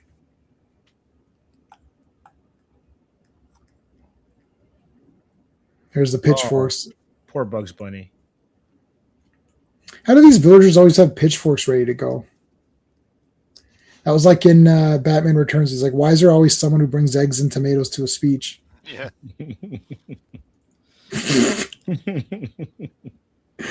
Why is there always someone who brings eggs and tomatoes to a speech? Oh my God, they freaking nailed that guy. Mm-hmm. Quicksilver got nailed. There's Magneto. He gave us really cool costumes. Here comes the X-Men. Then we fought them. Is it the Stranger? Yep. And we got this guy coming in, Stranger. Don't remember Stranger him wearing my suit though. Yeah, Stranger Danger. All right, did we cover all that?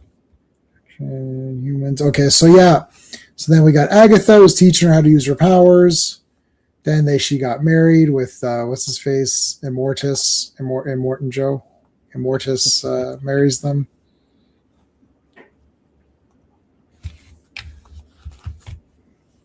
Oh, it does. It's so bad. RR's correct. Star Fox is beyond problematic. Yeah. Is that Dan Slut? Get out of here. You know what? And the thing about it is, it's so egregious. It's like the Carol Danvers thing. And it didn't click. It didn't stick. They didn't learn from it. Why would you give Dan Slott money? Like, stop giving this guy money. I don't understand these people that don't like. Why are you doing a job that you don't like? Like, if I was on comics or any of these movies, everything would just be epic. Like, if I was doing a Superman movie, it would just be epic speeches about how being a good person is awesome, and like massive and like super battles. Like the nuances of stuff. Like, you could tell it'd be one of my movies. It's like it'd be like heroic deeds and like big fights and stuff. That's what I like. I don't like any of this other crap. It's all nonsense crap. Like, I know we beat up Supergirl, but like, it just sucks anyways. Like, even if she didn't kill him at the end, or who cares? It just sucks. It's like, what does this have to do with anything? Oh, she's not Superman and all this. I know, but whatever. Like, why is this exciting? Like, don't tell me what it's not. Tell me what it is. None of the actual, even when I shill for stuff, like when I'm shilling for stuff, I'll tell you what part I thought was awesome. Mm-hmm. I'm like, that was awesome, right? Like Superman 3, I love the fight in the junkyard, and I love when he chokes him out. The music starts up, and he pulls his shirt, and he's back to Superman. That's awesome. I like where Christopher Reeve is at the high school reunion with Lana there, and then it's just she kind of looks up at Clark, and she's like, oh, I kind of maybe he got away, like I like that, right? So it's like I like the nice things like that, and I think Richard Pryor like getting scared in the mirror is funny. I love he's like, the boss wants to see, he's like, oh, he's right there, and like driving in with the car, I love that the secretary is like a dumb blonde, but then she's actually not dumb. That's kind of neat. I like fighting the computer. Like, I'm telling you the scenes. I'm telling you what I liked about each scene. Not just I like it, but the shills can never actually. You can tell they're fakers because they can never actually name the thing. Like, what was awesome in Supergirl? Like, where were you sitting in the theater thinking, man, that was fucking awesome? Like, when did that? Because even in some of the crappier movies, I could still say there's certain parts that were awesome, right? Where you're like, oh man, that was awesome, but like name it. Don't just say words. Tell me the scene, and then tell me your thoughts during the scene. Like, what were you excited about? Like, in that scene, even if I don't agree with you, I need to see it in your eyes. Like, I need to see that you believe this, not like, when I'm telling you these kids in that Star Trek episode annoyed the piss out of me, you could see, oh yeah, Jay was actually annoyed. Like, I'm friggin' annoyed. I couldn't stand those stupid punks. But like, Star Trek 3, when the things crash, it's like, Bones, what have I done? You did what you always do. You turn death into a fighting chance. Like, that's fucking awesome. That gets me pumped up. I get the goosebumps. Like, yeah, that was great. Like that kind of stuff. It's like, I'm telling you the scenes, like, they don't do it. They won't do it because they don't actually care. So that you could tell that they're fake. Even the haters, if they hate something, tell me what you hate. I want to see what pissed you off. Like with those kids, that they pissed me right off. It's like, I'll tell you what pissed me off. I blame Ellen Bloody Moore. Yep. Yeah. You know what, man, Phil, let me write that on the notepad. Hold on. Let's get through this issue. There's not much to this one because it's a lot of recapping. Yeah. Alan Moore. Let me give you the Alan Moore. Me and Klobby discussed this as well. We love Alan Moore on this hand, and then we hate Alan Moore on this hand. Klobby and I had this discussion. I'll tell you. I'll give you the inside scoop in a minute. All right. So then they were together, and then some of the Scarlet Witch, the miniseries stuff. Mm-hmm. It's like, oh, and then there's Quicksilver had a kid. Vision's arm melted. Yeah, that's Luna. Yeah, it's Luna Vachon. No, just normal Luna. It's not Luna Vachon. And then the kid, Luna, accidentally urinated on Crystal, so she was pissed off. No, this is where Magneto showed up. I am your father. No, it's not possible. Search your feelings. You know it to be true. It's like, no, I searched. I don't believe you. Well, search them again. Nah, I'm good. I want a paternity test. Give me some of your blood. I need some DNA. I want to do a DNA test. They go on Maury Povich. Anakin Skywalker. It's not that. I go by Darth Vader. I'm sorry, Darth Vader. You are the father. Oh shit! It's like, goddamn. Darth Vader owes a lot of credits for child support. Aunt Beru, she had to cook every day, and then she got her ass shot in the face with lasers for her troubles. That's bullshit. Fuck Darth Vader. Screw that guy. Pay your child support, man. Those two had to raise that kid. And he was a snot-nosed punk kid in those movies in the beginning. I ain't getting it. Tashi Station. Shut your mouth and do your chore. Why do we adopt this kid? Where's the goddamn child support? They should have called up the Emperor. If Star Wars was a fantasy, because in real life they would have called the Emperor up and like, listen, let me talk to Darth Vader. No, he's not available. No, you get his ass on this phone right now. Listen, I'm taking care of your little punk ass bitch kid, and you're not paying anything. Oh, the Force, he might use it for bad. Whatever. It's not making my life any better. They would have called the Death Star. Can I speak to Darth Vader, please? He's not available. Yeah, right. Get him on the line. All right, here comes Magneto. I'm the father. Right away, Quicksilver's like, yeah, well, you owe me child support. Give me some money. He's like, and I like what Quicksilver's like, don't touch my baby. It's like, well, you're still my blood, so get out of here, with your white hair. And this all gets like retcon later too, because like Magneto's not their dad anymore. I don't know. Does anyone know? M, right? Because he was there at House of M and treating them like they're his kids.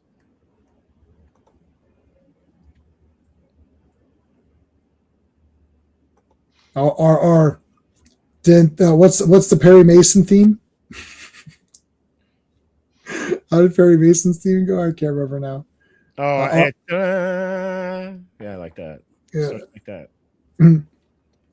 So RR's defending Mr. Moore. Yeah, well, was he touching her up? That's back Grabbing in some the boob? we're not quite sure what we're doing yet phase of the Marvel Universe. Just the kiss that where Luke kissed his sister on the mouth. Yeah. Wait a minute, I kissed my sister. I know all there is to know. Dun, dun, dun. All right. Wow. So, Captain Marvel is like, what team did I join? What in the hell? Now, next week, Captain Marvel, we're going to tell you all about Mantis. It's like, no, I can't take it anymore. Classic. Who was the Celestial Madonna again? Was that Mantis? Yeah, that was Mantis. Yeah. Inhumans, Luna, we covered that. We covered that. All right, so Doctor Strange is going to come help Miss Thing here. Doctor Strange, what are you doing in my room? Like, wait a minute, what are you actually doing in my room? Were you just there a minute ago when I was undressing? No, I wasn't. Jeez, he looks like Vincent Price in that picture. It is Vincent Price. Doctor Strange. I should have this issue because I have this entire series. And you know what? They were working overtime to give Captain Marvel some exposure. She's in every comic. Yeah, they were clearly pushing her pretty hard. Yeah. At the time. And, and she, of course, she's also featured prominently in Secret Wars. And I think that did a big part in raising her profile. Like, that Marvel superhero game, the first edition. Yes. The cover, the characters on the box were Spider-Man, Captain America, Thing, and Captain Marvel. Yep. Yeah, good call. We'll just scroll through this just because we still have time. I didn't read this one. Did anyone read this? Before? I mean, I own every issue, but I didn't read, but I have the original issue. You have of this one, yeah. Yeah. I believe this is where they get rid of the Darkhold. If I remember right. I think they wound up destroying it. And so getting rid of all the vampires. Mm-hmm. No more vampires. Yeah. Blade is somewhere cursing. No. How will Wesley Snipes play me in a movie? Nobody reads the comics, buddy. It doesn't matter. Ooh, that looks good. Look at that. Whoa. They had to blur this part here. A different kind of astral projection. Yeah. Wanda, you must go to the Dagobah system. What will I do there? I have no clue. But,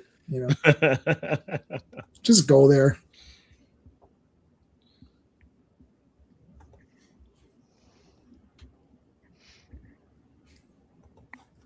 Yeah, because she became Spectrum afterwards. Oh, look at that. That's cool. Oh, man, they took that straight out of the Burn sandwiches. Hello. Yes. Wanda. Yes. Oh, it's Jarvis. How are you, Jarvis? I'm fine. Ooh, look at that book. She hasn't read that whole book. That's just, come on. Here's all of the bad guys, Dracula and whatever. Mm-hmm.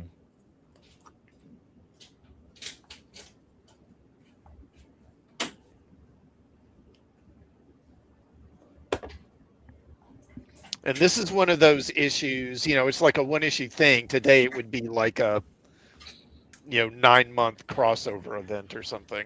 Yeah. That X-Men 97 cartoon does like 75 issues in one episode. It's so true. It's rapid. I don't even care. It's just craziness. Like the Madeline Pryor arc. I just rewatched Madeline Pryor. Two episodes, and you're like, what? No, it's one episode because that's right. It is one episode. She only appeared at the end of that last of the one. And I'm not even an X-Men fan, but I'm like, I remember this going for like 2 years. Like, yeah, Inferno took forever. Yeah, Inferno did take forever. And Inferno was like 30 minutes. I was like, oh, that's awesome. After this, after watching the X-Men 97 cartoon and shilling bad for it, and like literally like, look, I have every toy right there. There you go. I'm only missing Storm, and I have every figure that came out for all the waves for X-Men 97 in the packaging, including like Rogue and Wolverine and like all the.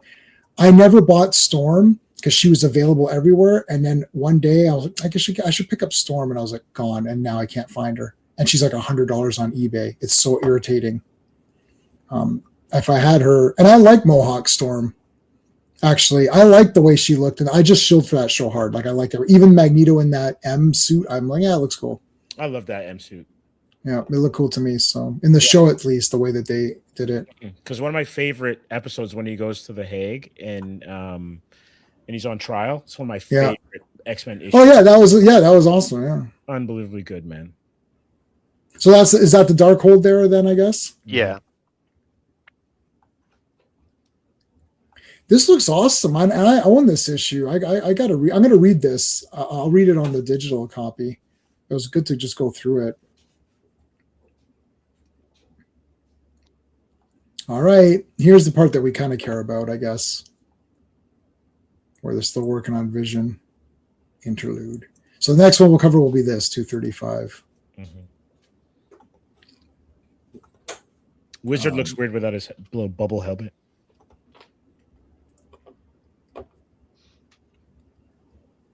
Yeah, that's awesome. Yeah. I see. Oh, was that it? Mm. Yeah. Yeah. Hey, DJ. Yeah, I really like the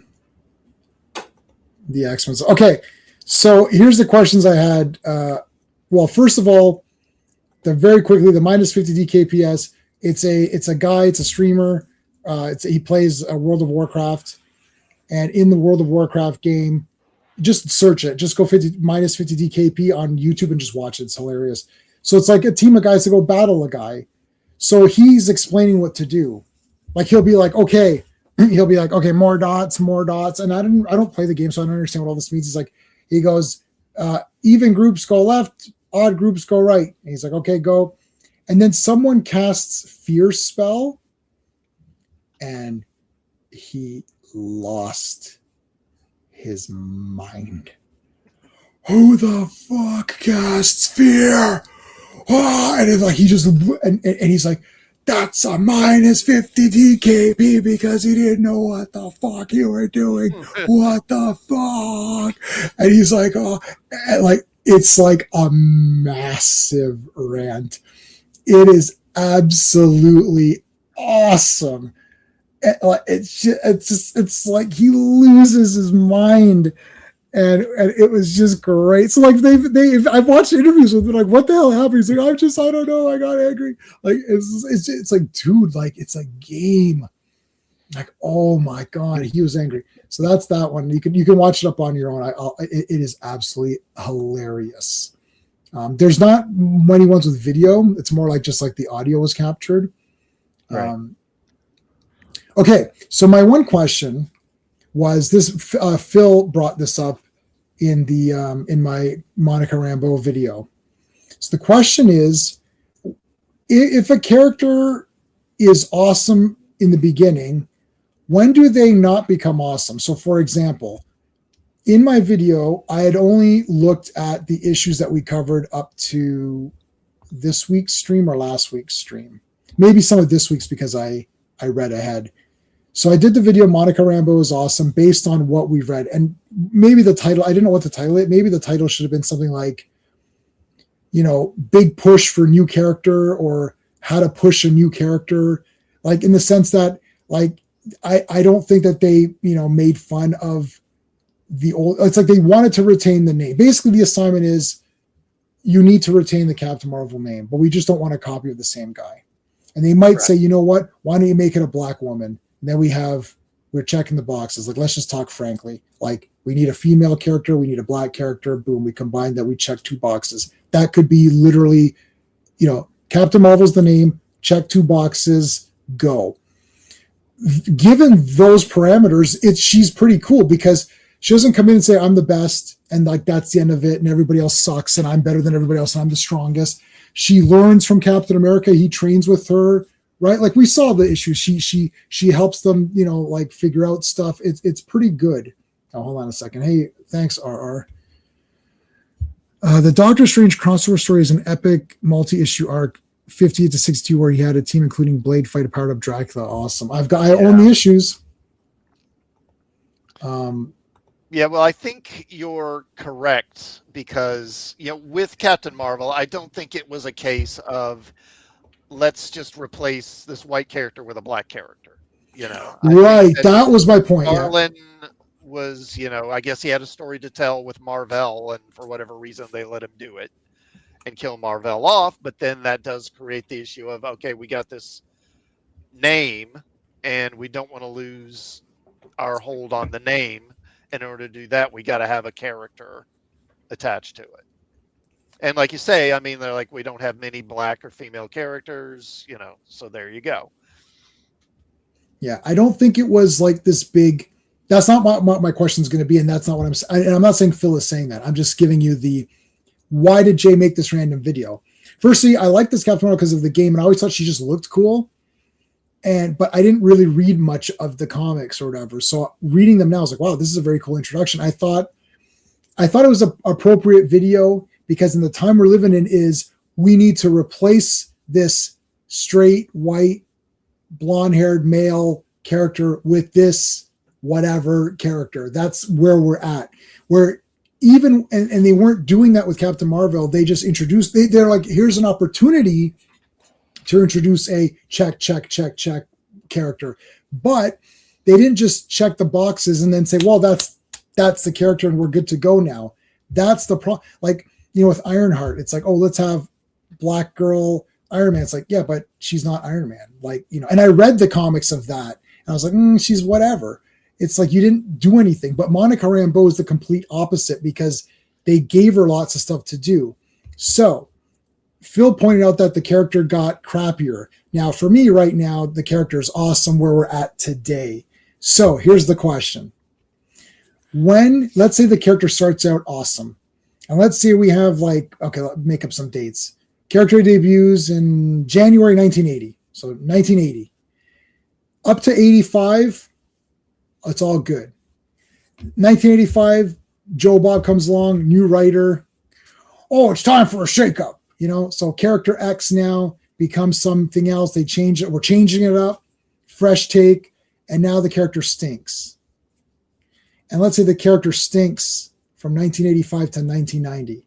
So we have 5 years of the character is awesome. 5 years of the character sucks. Is that an awesome character? Or have they ruined it? And then the follow-up will be in 1990, guy shows up, big time Bronze Age fan. Love the Bronze Age, man. Yeah, I'm gonna go back, and then rewrites the character to go back to where it was in that 1985 zone before the other writer came in and did his stupid hot take or whatever. Is the character back to now being awesome? Like, is it the amount? Like, let's say the character had, even if it was 5 issues, that was awesome, and then the rest of it sucked. You're like, well, they ruined it, right? But the character becomes a crummy character because most of what is, it being crummy. So, Steve, what do you think about like what are your thoughts on what I was saying? I think unless the character is a brand that, because they're trying to do that with Spider-Man right now, to be honest with you, right? Unless it's a brand that becomes indestructible, a character is completely dependent on that new or whoever's writing them. A classic example would be go check Wolverine pre-Byrne. Go look at Dave Cockrum and Wolverine, and then go check out Burns and Claremont's Wolverine. And it's a completely different character, completely different take, right? Daredevil's a C-level character until Frank Miller shows up. Yeah, right? Big time. So it kind of depends, and I think a lot of times. And I think Marvel's done this over and over again, is they don't know what to do with some of their female characters. And so like She-Hulk would have gone into obscurity if it wasn't for her connection to the Hulk and Byrne taking over. So I think once you get a character that is written, at least for some point or some time, by one of the premier writers in the company at that time, and if you can get them a good storyline or a good arc, then they're fine. And I think Rambeau never had that. And again, who are her villains? So if she doesn't have good villains, there's nothing to play off of. Right. So it's like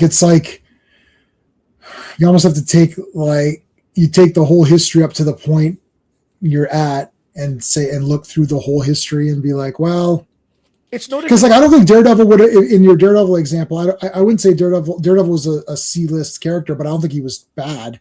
He was cool. And then to me, Daredevil was like, yeah, I like Daredevil. And then, oh shit, that went really up. Right. But I know you're not a sports fan, but think of sports. Yeah. Think of sports teams, right? Mm-hmm. And if you go by certain eras, they're teams that are collectively terrible. I'll use New England, for example. New England Patriots in football were terrible. I was going to say I need more than you. Right. So the New England Patriots were terrible, and then they got a good coach, and then they got a good quarterback, and were amazing till recently. Right. They won tons of Super Bowls, and now they're an iconic brand or franchise. So even then, when they dip again, they can play off of the old stuff. So when Superman or Batman Batman hardly ever has a dip, but whenever you get a character that kind of dips a little bit, they can trade off of their old success or old cartoons or whatever. And if they don't have that, then they can kind of fade into obscurity or be terrible and never recover. I don't think to this day, even with the pumping up, that Miss Marvel / Carol Danvers Captain Marvel, no, she's dead, ever recovered. And she never did. I liked her, and I like some of the new comics because she was a fun character. But she's brutal. I sold all of my Captain Marvel comics. Classic. What do you think about? Well, I think one thing I definitely want to agree with is one of the points that Steve made, and that is, to an extent, a hero is only as good as their villains. Right. And if you look around, you'll notice that really the best heroes are the ones that have the best villains to fight. Right. This is one thing I kind of noticed with I'm a big fan of the Archie heroes. Mm-hmm. The Shield, Comet, Fly, Black Hood, and those guys. And it's always frustrated me. For years, I would think, why aren't these characters more popular? They're so good. But I kind of realized, because if you look at their history and look back at their old comics and stuff, they don't have a lot of good villains. They only have maybe half a dozen decent villains to fight. Mm-hmm. And I think that's a big part of the problem is you just don't. Their villains don't. You don't really get excited thinking about, oh, they're going to fight this villain or that villain. I think that's a big part of it. Yeah. And I think that's one reason why a lot of new heroes don't take off. I mean, I don't think it's the only reason, is that for whatever reason, their villains don't excite people. And admittedly, I think it's harder in some ways to make a new villain than it is to make a hero, because again, you've got, for each popular hero, you've got multiple villains, Yeah. So what do you do? Okay, I'll make a villain who's with flame powers. I mean, how many times has that been done? It's hard to come up with a hero that's original or interesting, but I think in many ways it's even harder to come up with a villain that's original or interesting. So I think that plays a big part. With Monica Rambeau, one thing was just the novelty. When she came on, I think she became pretty popular. And that was partly, I think, just novelty, that she was kind of this new character. But one thing I really liked was how her powers worked. Because if you notice, it's she transforms her body into the energy, right? And kind of projects herself. But eventually it gets to the point where she basically doesn't do that anymore. And she just kind of shoots ray beams, which is fine. But there's lots of characters that do that. And to me, it always made her less interesting. And another thing is eventually she lost the Captain Marvel name. They gave that to another character, and she's just got these kind of generic names like Photon or whatever Spectrum or whatever. Yeah, or that too. Yeah, and her costume was designed to be silhouetted as energy. So when she was in today's episode, in today's comics, she was pink. She's like, oh, I'm going to turn into whatever energy. And then she was pink, and then she'll be blue or something. And that's because that's why she's a white costume. Who cares? She just needs to have those wings, and then that's enough, right? And then so having a white costume, it's like it's not like if Captain America was always in some energy form, you'd be like, oh, I like his costume. I want to see the American flag, like versus like Monica, where it's like, well, she's white costume, so who cares? It's like it's just a silhouette of her, right? But you can tell how good a design is if the character is in silhouette, right? Or like even Nightcrawler, right? Nightcrawler with the tail and the and the fingers and the toes and everything. The hair is and the ears totally distinctive, even as a silhouette, right? And when you could come up with that cool kind of thing, Thor's helmet. This is why I hate him without his helmet. I know, I hate that. I don't like that either. That and the cape. That's why capes work. People despise capes, but capes work because it gives motion to characters that are normally static. Yeah. This is a big hot take. So Phil says Jim Starlin ruined Marvel, and RR is saying he loves. I have not read The Death of Captain Marvel, and Phil despises it. Unheroic end to heroic character because Starlin had daddy issues, but he ruined him long before his cosmic awareness. Maple Leafs brand that traded on for good for that I definitely know, being in Toronto or near Toronto. So did you guys like The Death of Captain Marvel? I never read it. I never read it because I'm like, he died of cancer. I'm good. Yeah, classic. What are your thoughts? I liked it. I think for the time it was, kind of innovative storytelling, because they really hadn't done a story where a character dies of some, sort of natural, I don't know if natural causes is the right word, but right, but like a real world, not dying in some heroic sacrifice or something like that. And I know I wouldn't want every, I don't think we need a lot of stories like that, but I don't think that stories that break the mold once in a while aren't worth telling. Yeah. So about the villains, this is one of the things I mentioned in the Supergirl thing too, is that if Supergirl kills Krem, then she's going to kill Lex Luthor because he's much worse than Krem and deserves to die. Is she going to kill Lobo because Lobo's done evil things too? So, but when you don't do that, she only killed Krem because he harmed her personally. Then she comes across very shitty. It's like that's like oh because you got hurt. Oh, okay. I guess your revenge is important, but not the fact of other people being murdered. But the other thing too is that people say, oh, there shouldn't, it's like all the heroes have a no kill policy and all that.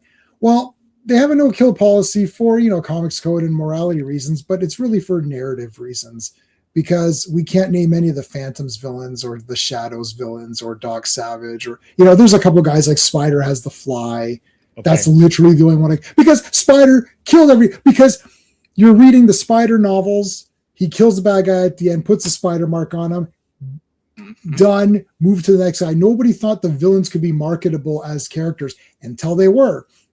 Once they discovered, hey, these villains are pretty popular. Some of them are even more popular than the hero. Well, they're not going to kill them all now. So the thing is like people going off on this thing. It's like, well, Supergirl's not the same. She can kill or somebody can kill. Yeah, but you're saying she's okay to kill Krem because you know that Krem is not going to come back in any movies because the story's a one and done anyways. But you won't kill Lex Luthor because he needs to come back. So now that's just plot armor. Isn't it better to say her code is to not kill? And then then that gives automatic plot armor to everybody. J-Man, what you're talking about is my major problem with especially the Marvel movies. So they kill every villain. At like the end of every movie, like you take the Nolan movies, every villain dies.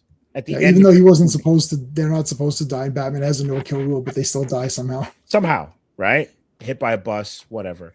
Right. And so it's like, what's the purpose then? Like, they'll never come back. Like even Blofeld took like 11 movies. He was done away with. Yeah, Blofeld stayed for quite a while. Hey, Raj, thanks, buddy. Gifted one membership. Thank you, man. I appreciate that. I know you like the and I haven't used that one today. That one's funny. And how about just an Iron Man blast? Boom. This is why you hate MCU. Yeah, you should read the Death. I will read it because how it plays out. I don't know how much good he did in his life. Well, I mean, this is interesting. Phil didn't like it. So so Alan Moore was the other thing. So Alan Moore, like Clobby, had a love-hate. He loved some certain thing. He basically you know what you got to do? You have to cherry pick everything because it's going to be impossible to love everything that one guy does. Like when a career that spans so many characters, different companies, hot takes, revamps, like literal relaunches of like Superman, like big characters. How are you going to, oh, thanks, man. Yeah, absolutely. Yeah, no worries. No worries. I gave you a few of those Conans. That's cool. Yeah. How about we haven't used Jennifer in a while? She's feeling upset. You don't want to upset Jennifer Connelly. But yeah, no problem, dude. Yeah. So Alan Moore again, it's like, or not, yeah, Alan Moore. Not that I was talking about John Byrne, but I meant Alan Moore now. So Alan Moore, like so many, like I love Swamp Thing. Like that, that's like one of my favorites. I didn't read Supreme because I'd stopped reading Supreme by then, but apparently that was like Silver Age Superman stuff. So Alan Moore, same thing. It's like he loved him and hated him. Just like John Byrne, he hated some things as well with Superman. But with Alan Moore, he loved, like Clobby loved Watchmen. But then the problem is that it's not Alan Moore. Alan Moore is not the problem. The problem is the success of the work. So it's like Alan Moore did Watchmen and now everyone loves it and considers it the best. So now normies or people in power who adapt things go to what the best thing is. Like they're not going to adapt like a Bronze Age run of comics that we all think is awesome because they don't even know what that is. They're going to look at top best comic books, enter. Oh, Watchmen. Let's make a movie on that. Well, that's kind of weird because it deconstructs. This is what happened with Supergirl. This is what literally happened. Supergirl. Top comics, enter. Woman of Tomorrow. Oh, what's that about? Oh, it's like True Grit. That's a Hollywood formula. It's like True Grit, but Supergirl. Oh, okay. That's how Hollywood needs to have. You can't come up with an original idea. It has to be something like something, right? It's like, oh, have you seen Ghostbusters? Yeah, it's like Ghostbusters, except this time it's going to be with aliens. Oh, interesting, or whatever, right? Like, it's like you need to give these guys something to think about. So Woman of Tomorrow comes up. Nobody sat there and thought, you know what? That's an Elseworld storyline, which relies heavily on the fact that you already know who Supergirl is, and it's not really about Supergirl. The character that learns and grows is Ruthie. So unless you're going to bastardize that entire story, that's the wrong thing to pick. But nobody's going to go, and you're not going to pick Peter David because that's Matrix and all that, so that's weird. And then you start looking back, you're like, let's go to Silver Age, and you're like, it's like her getting a boyfriend and not telling anyone she's Supergirl, right? So like, okay, you're not going to do that. So they don't really know what to do with Supergirl. And then New 52, no one likes those or whatever it was, so it's like you're stuck. So the only way to do it in their mind is to have a clone of Superman and say, well, nobody wants a clone of Superman, but she's not a clone of Superman. She's a girl. She's younger. Why don't you have it where, she shows up and she wants to do a lot of good and Superman has to kind of even stop. Like I would have gone completely opposite and make Supergirl even more excited.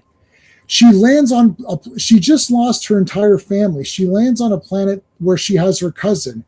Shouldn't she be super tight with her cousin? Like I would have made her clingy and be like, no, Clark, I want to go with you. Just like a little sister would. Right? It's like, I want to go with you. I want to go with you. I'll go with you, Superman, and help. No, Kara, you need to go to school, study, learn Earth's customs, get your powers in check. Figure out how your powers work. We're going to give you some tests. No, Clark, I want to go help. I'm ready. I can do it now. Like, shouldn't she be clingy to him because she's lost everything? Like, these people don't think about the way humans behave. Think about this for 1 second in Supergirl. There is a man, I don't care what he did. He killed he hurt your dog. He's laying helpless on the ground. What kind of person does it take for you to gut that guy and then stab him in the throat? Like, think that through for a second. Like, think of what someone would have to do to you for you to go to that extreme to them. Like, I mean, like, you know, if someone murdered my family or something, you know what I mean? Like, it would have to be something really. Now, I understand her dog was her dog, and that's what she had from Krypton. But the thing is Clark is there too. Like, and we never. The other thing too is that movie didn't show the relationship between Ruthie and her father. It didn't show the relationship between Krypto and Supergirl. So we're taking all this based on just words of dialogue. Oh, I love my father. Really? Well, I never saw you interact with your father because the movie started with him getting killed. So in Mad Max, somebody brought up Mad Max earlier today, RR. In Mad Max, the whole first hour is him and his family, right? So when his family gets killed, you're like, screw this guy. Like, you're sitting there thinking, I also want revenge. Isn't the point of a revenge tale for the audience to want the revenge along with, like, when you're watching RoboCop and they're shooting Alex Murphy, you're like, you know what, screw these punks. I can't wait for RoboCop to come back and beat the shit out of these guys. Any one of these, I spit on your grave. It's like the assault is quite awful. So you're like, F this, right? Like, aren't you supposed to care about the revenge? So it's just a poor movie anyways, but the entire thing is messed up to its core. Like, all of it. Sorry that I don't want to turn this into a Supergirl thing, but to bring it back to like Alan Moore, it is Alan. It's not Alan Moore's fault for deconstructing it, in my opinion. It's our fault for saying this is the greatest thing. It's like Dark Knight Returns. That's the greatest Batman story, and that's all anyone cares about to talk about. That's a problem. They really need to. They need to expand. If you're making a movie, you need to be more knowledgeable about the character you're doing. Not James Gunn saying, "Oh, look, What If Tomorrow." Then he didn't even adapt it anyways. So it's a total fail. Sorry, Steve. Go ahead. No, I was just thinking about what you just said, and because you know you've done your work when it comes to like creating stories and stuff like that. Mm-hmm. And when you're constructing a character, they exist in the world that you write them in, right? Right. And then they write themselves. Correct. Right. So if you have a character that goes down the road of revenge, they then become a character of vengeance, or else they have to then totally repent in a way, right? And everything else after that, with the soul searching and everything, is I can never go back to that point, because there has to be a cost to their revenge as well too, or else they'll just keep that modus operandi. Yeah, there's no cost in Supergirl. This is like Phoenix dying, like Jean Grey. Right? It's like they said this, like, literally at the time. They're like, there better be some sort of ramifications for what you guys are doing with this character. Like, you can't just walk it. You don't just turn it off. It's like, oh yeah, we're good now. Okay, next issue, everything's back to normal. It's like, wait a minute. Yeah, you don't want characters to get copied of others, but like Spider-Man literally had his. You're cutting out there, Steve. Sorry, Spider-Man had his uncle's murderer on his fingertips and didn't kill him. Right, that's what I'm saying. Like, I mean, you have to like there are certain, like, if you're gonna have certain characters and certain brands and have them be a certain way, then you know. So I'm not sure if this was in a discussion or if this was in a message board that I read or whatever. But if the Kryptonians are so bad, right? Why does Clark then, or Kal-El, still wear the S? See, this whole thing is messed up. Like, I know Byrne did it, and I get it, but it doesn't make any sense if he's from a warring nation and that symbol means, or as a symbol of it, he's not going to wear that and be the Sentinel of Justice or whatever he is. Yeah, the whole making Kryptonians into Viltrumites, basically. For one thing, honestly, one thing that frustrates me about this whole DCU under Gunn is just how unimaginative it is. Yes. And there's just so much copy and pasting. Yeah. Starting with that Peacemaker show. You know, the first season, because so he does Suicide Squad, right? With a Peacemaker in it. And what does that story involve? Starro, who's an alien starfish, who's, these starfish stick to your face and control your mind, right? So then he does the Peacemaker show. And what is that story revolves? Well, part of it revolves around alien butterflies that fly up your butt and control your mind. Right. I mean, it's seriously, it's like, what did he think of that over lunch? Like I can see him just writing that in the back of a napkin or some shit. Right. It's like, really? With that's what you got? And then this nonsense in the Superman movie where he basically just took the Viltrumite thing and stuck it on Superman because that's, I guess, dark and edgy, and that's about as imaginative as yet. I mean, the reality is, I think that in a lot of ways, Gunn with Superman, he's a lot like what's his name, Todd Phillips, doing the Joker sequel. He didn't want to do it, Right. and repeatedly said no.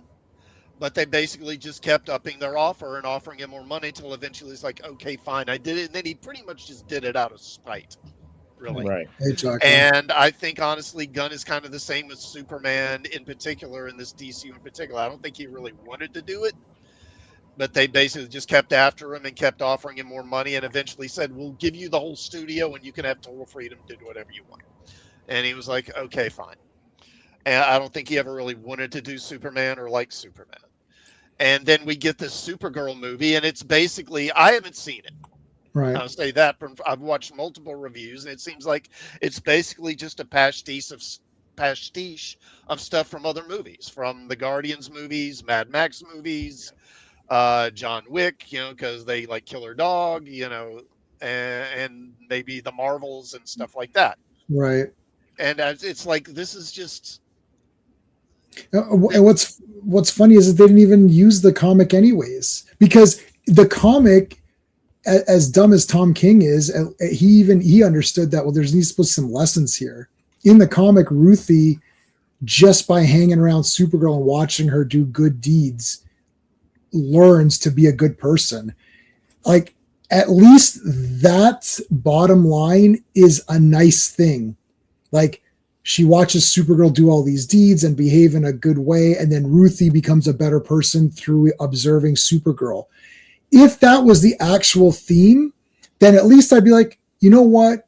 That was a positive theme. Like, Supergirl's doing these great deeds, and Ruthie, who wanted revenge, nothing but revenge, decided that, no, I'm not going to take revenge because Supergirl has made me a better person.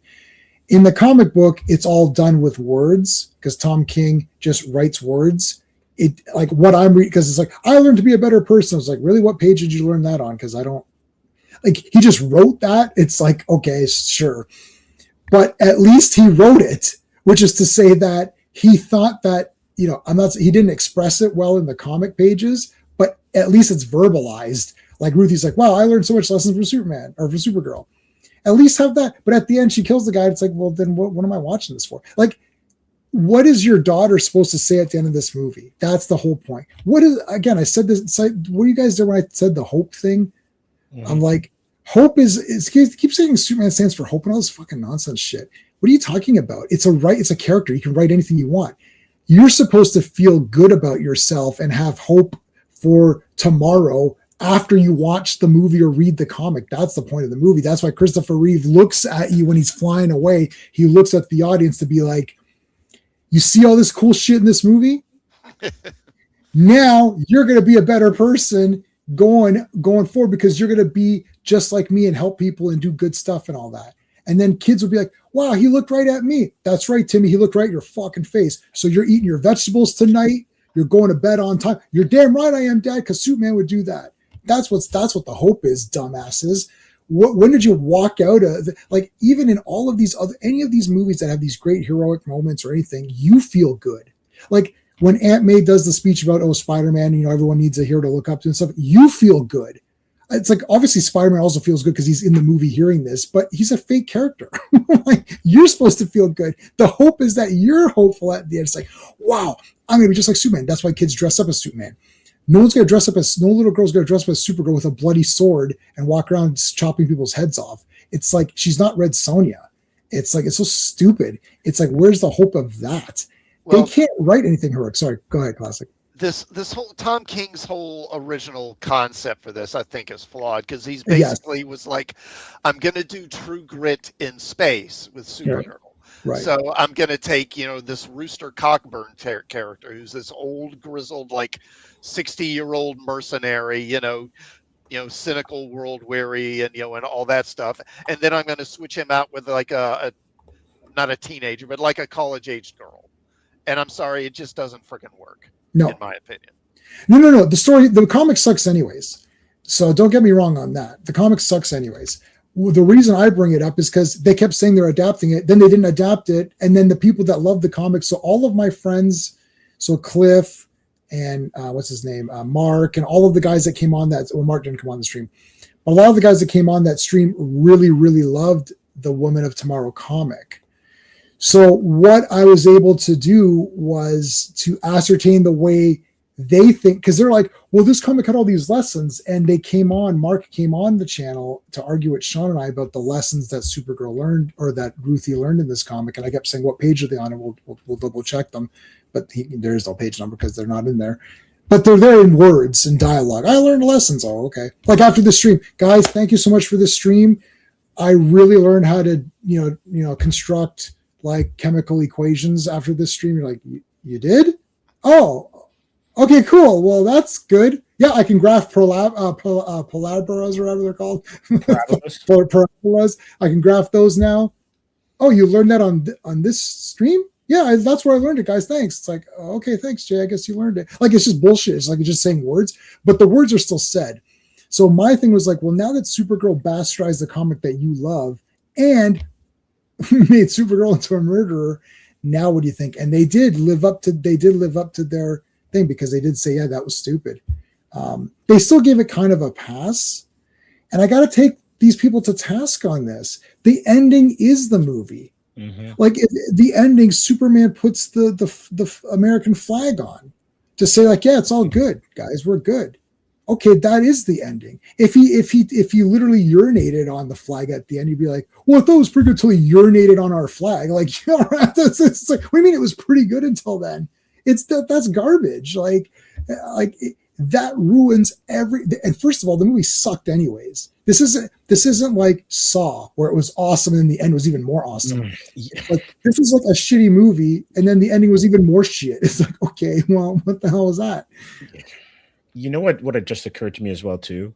Mm-hmm. When you have a character who is so all powerful, they have to value life, no matter whether it's good or evil, differently than like a Spider-Man or someone else, right? Captain Marvel, whatever.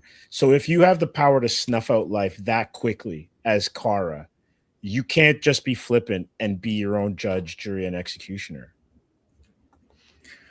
I mean, if Supergirl's just going to kill everybody, then just let it, like, there's not going to be villains to continue. The problem is, it's like Zack Snyder's stupid movie. It's like he killed everybody but Joker. Well, why didn't he kill Joker? Oh, because he has plot armor. It's Joker. Well, then this is nonsense.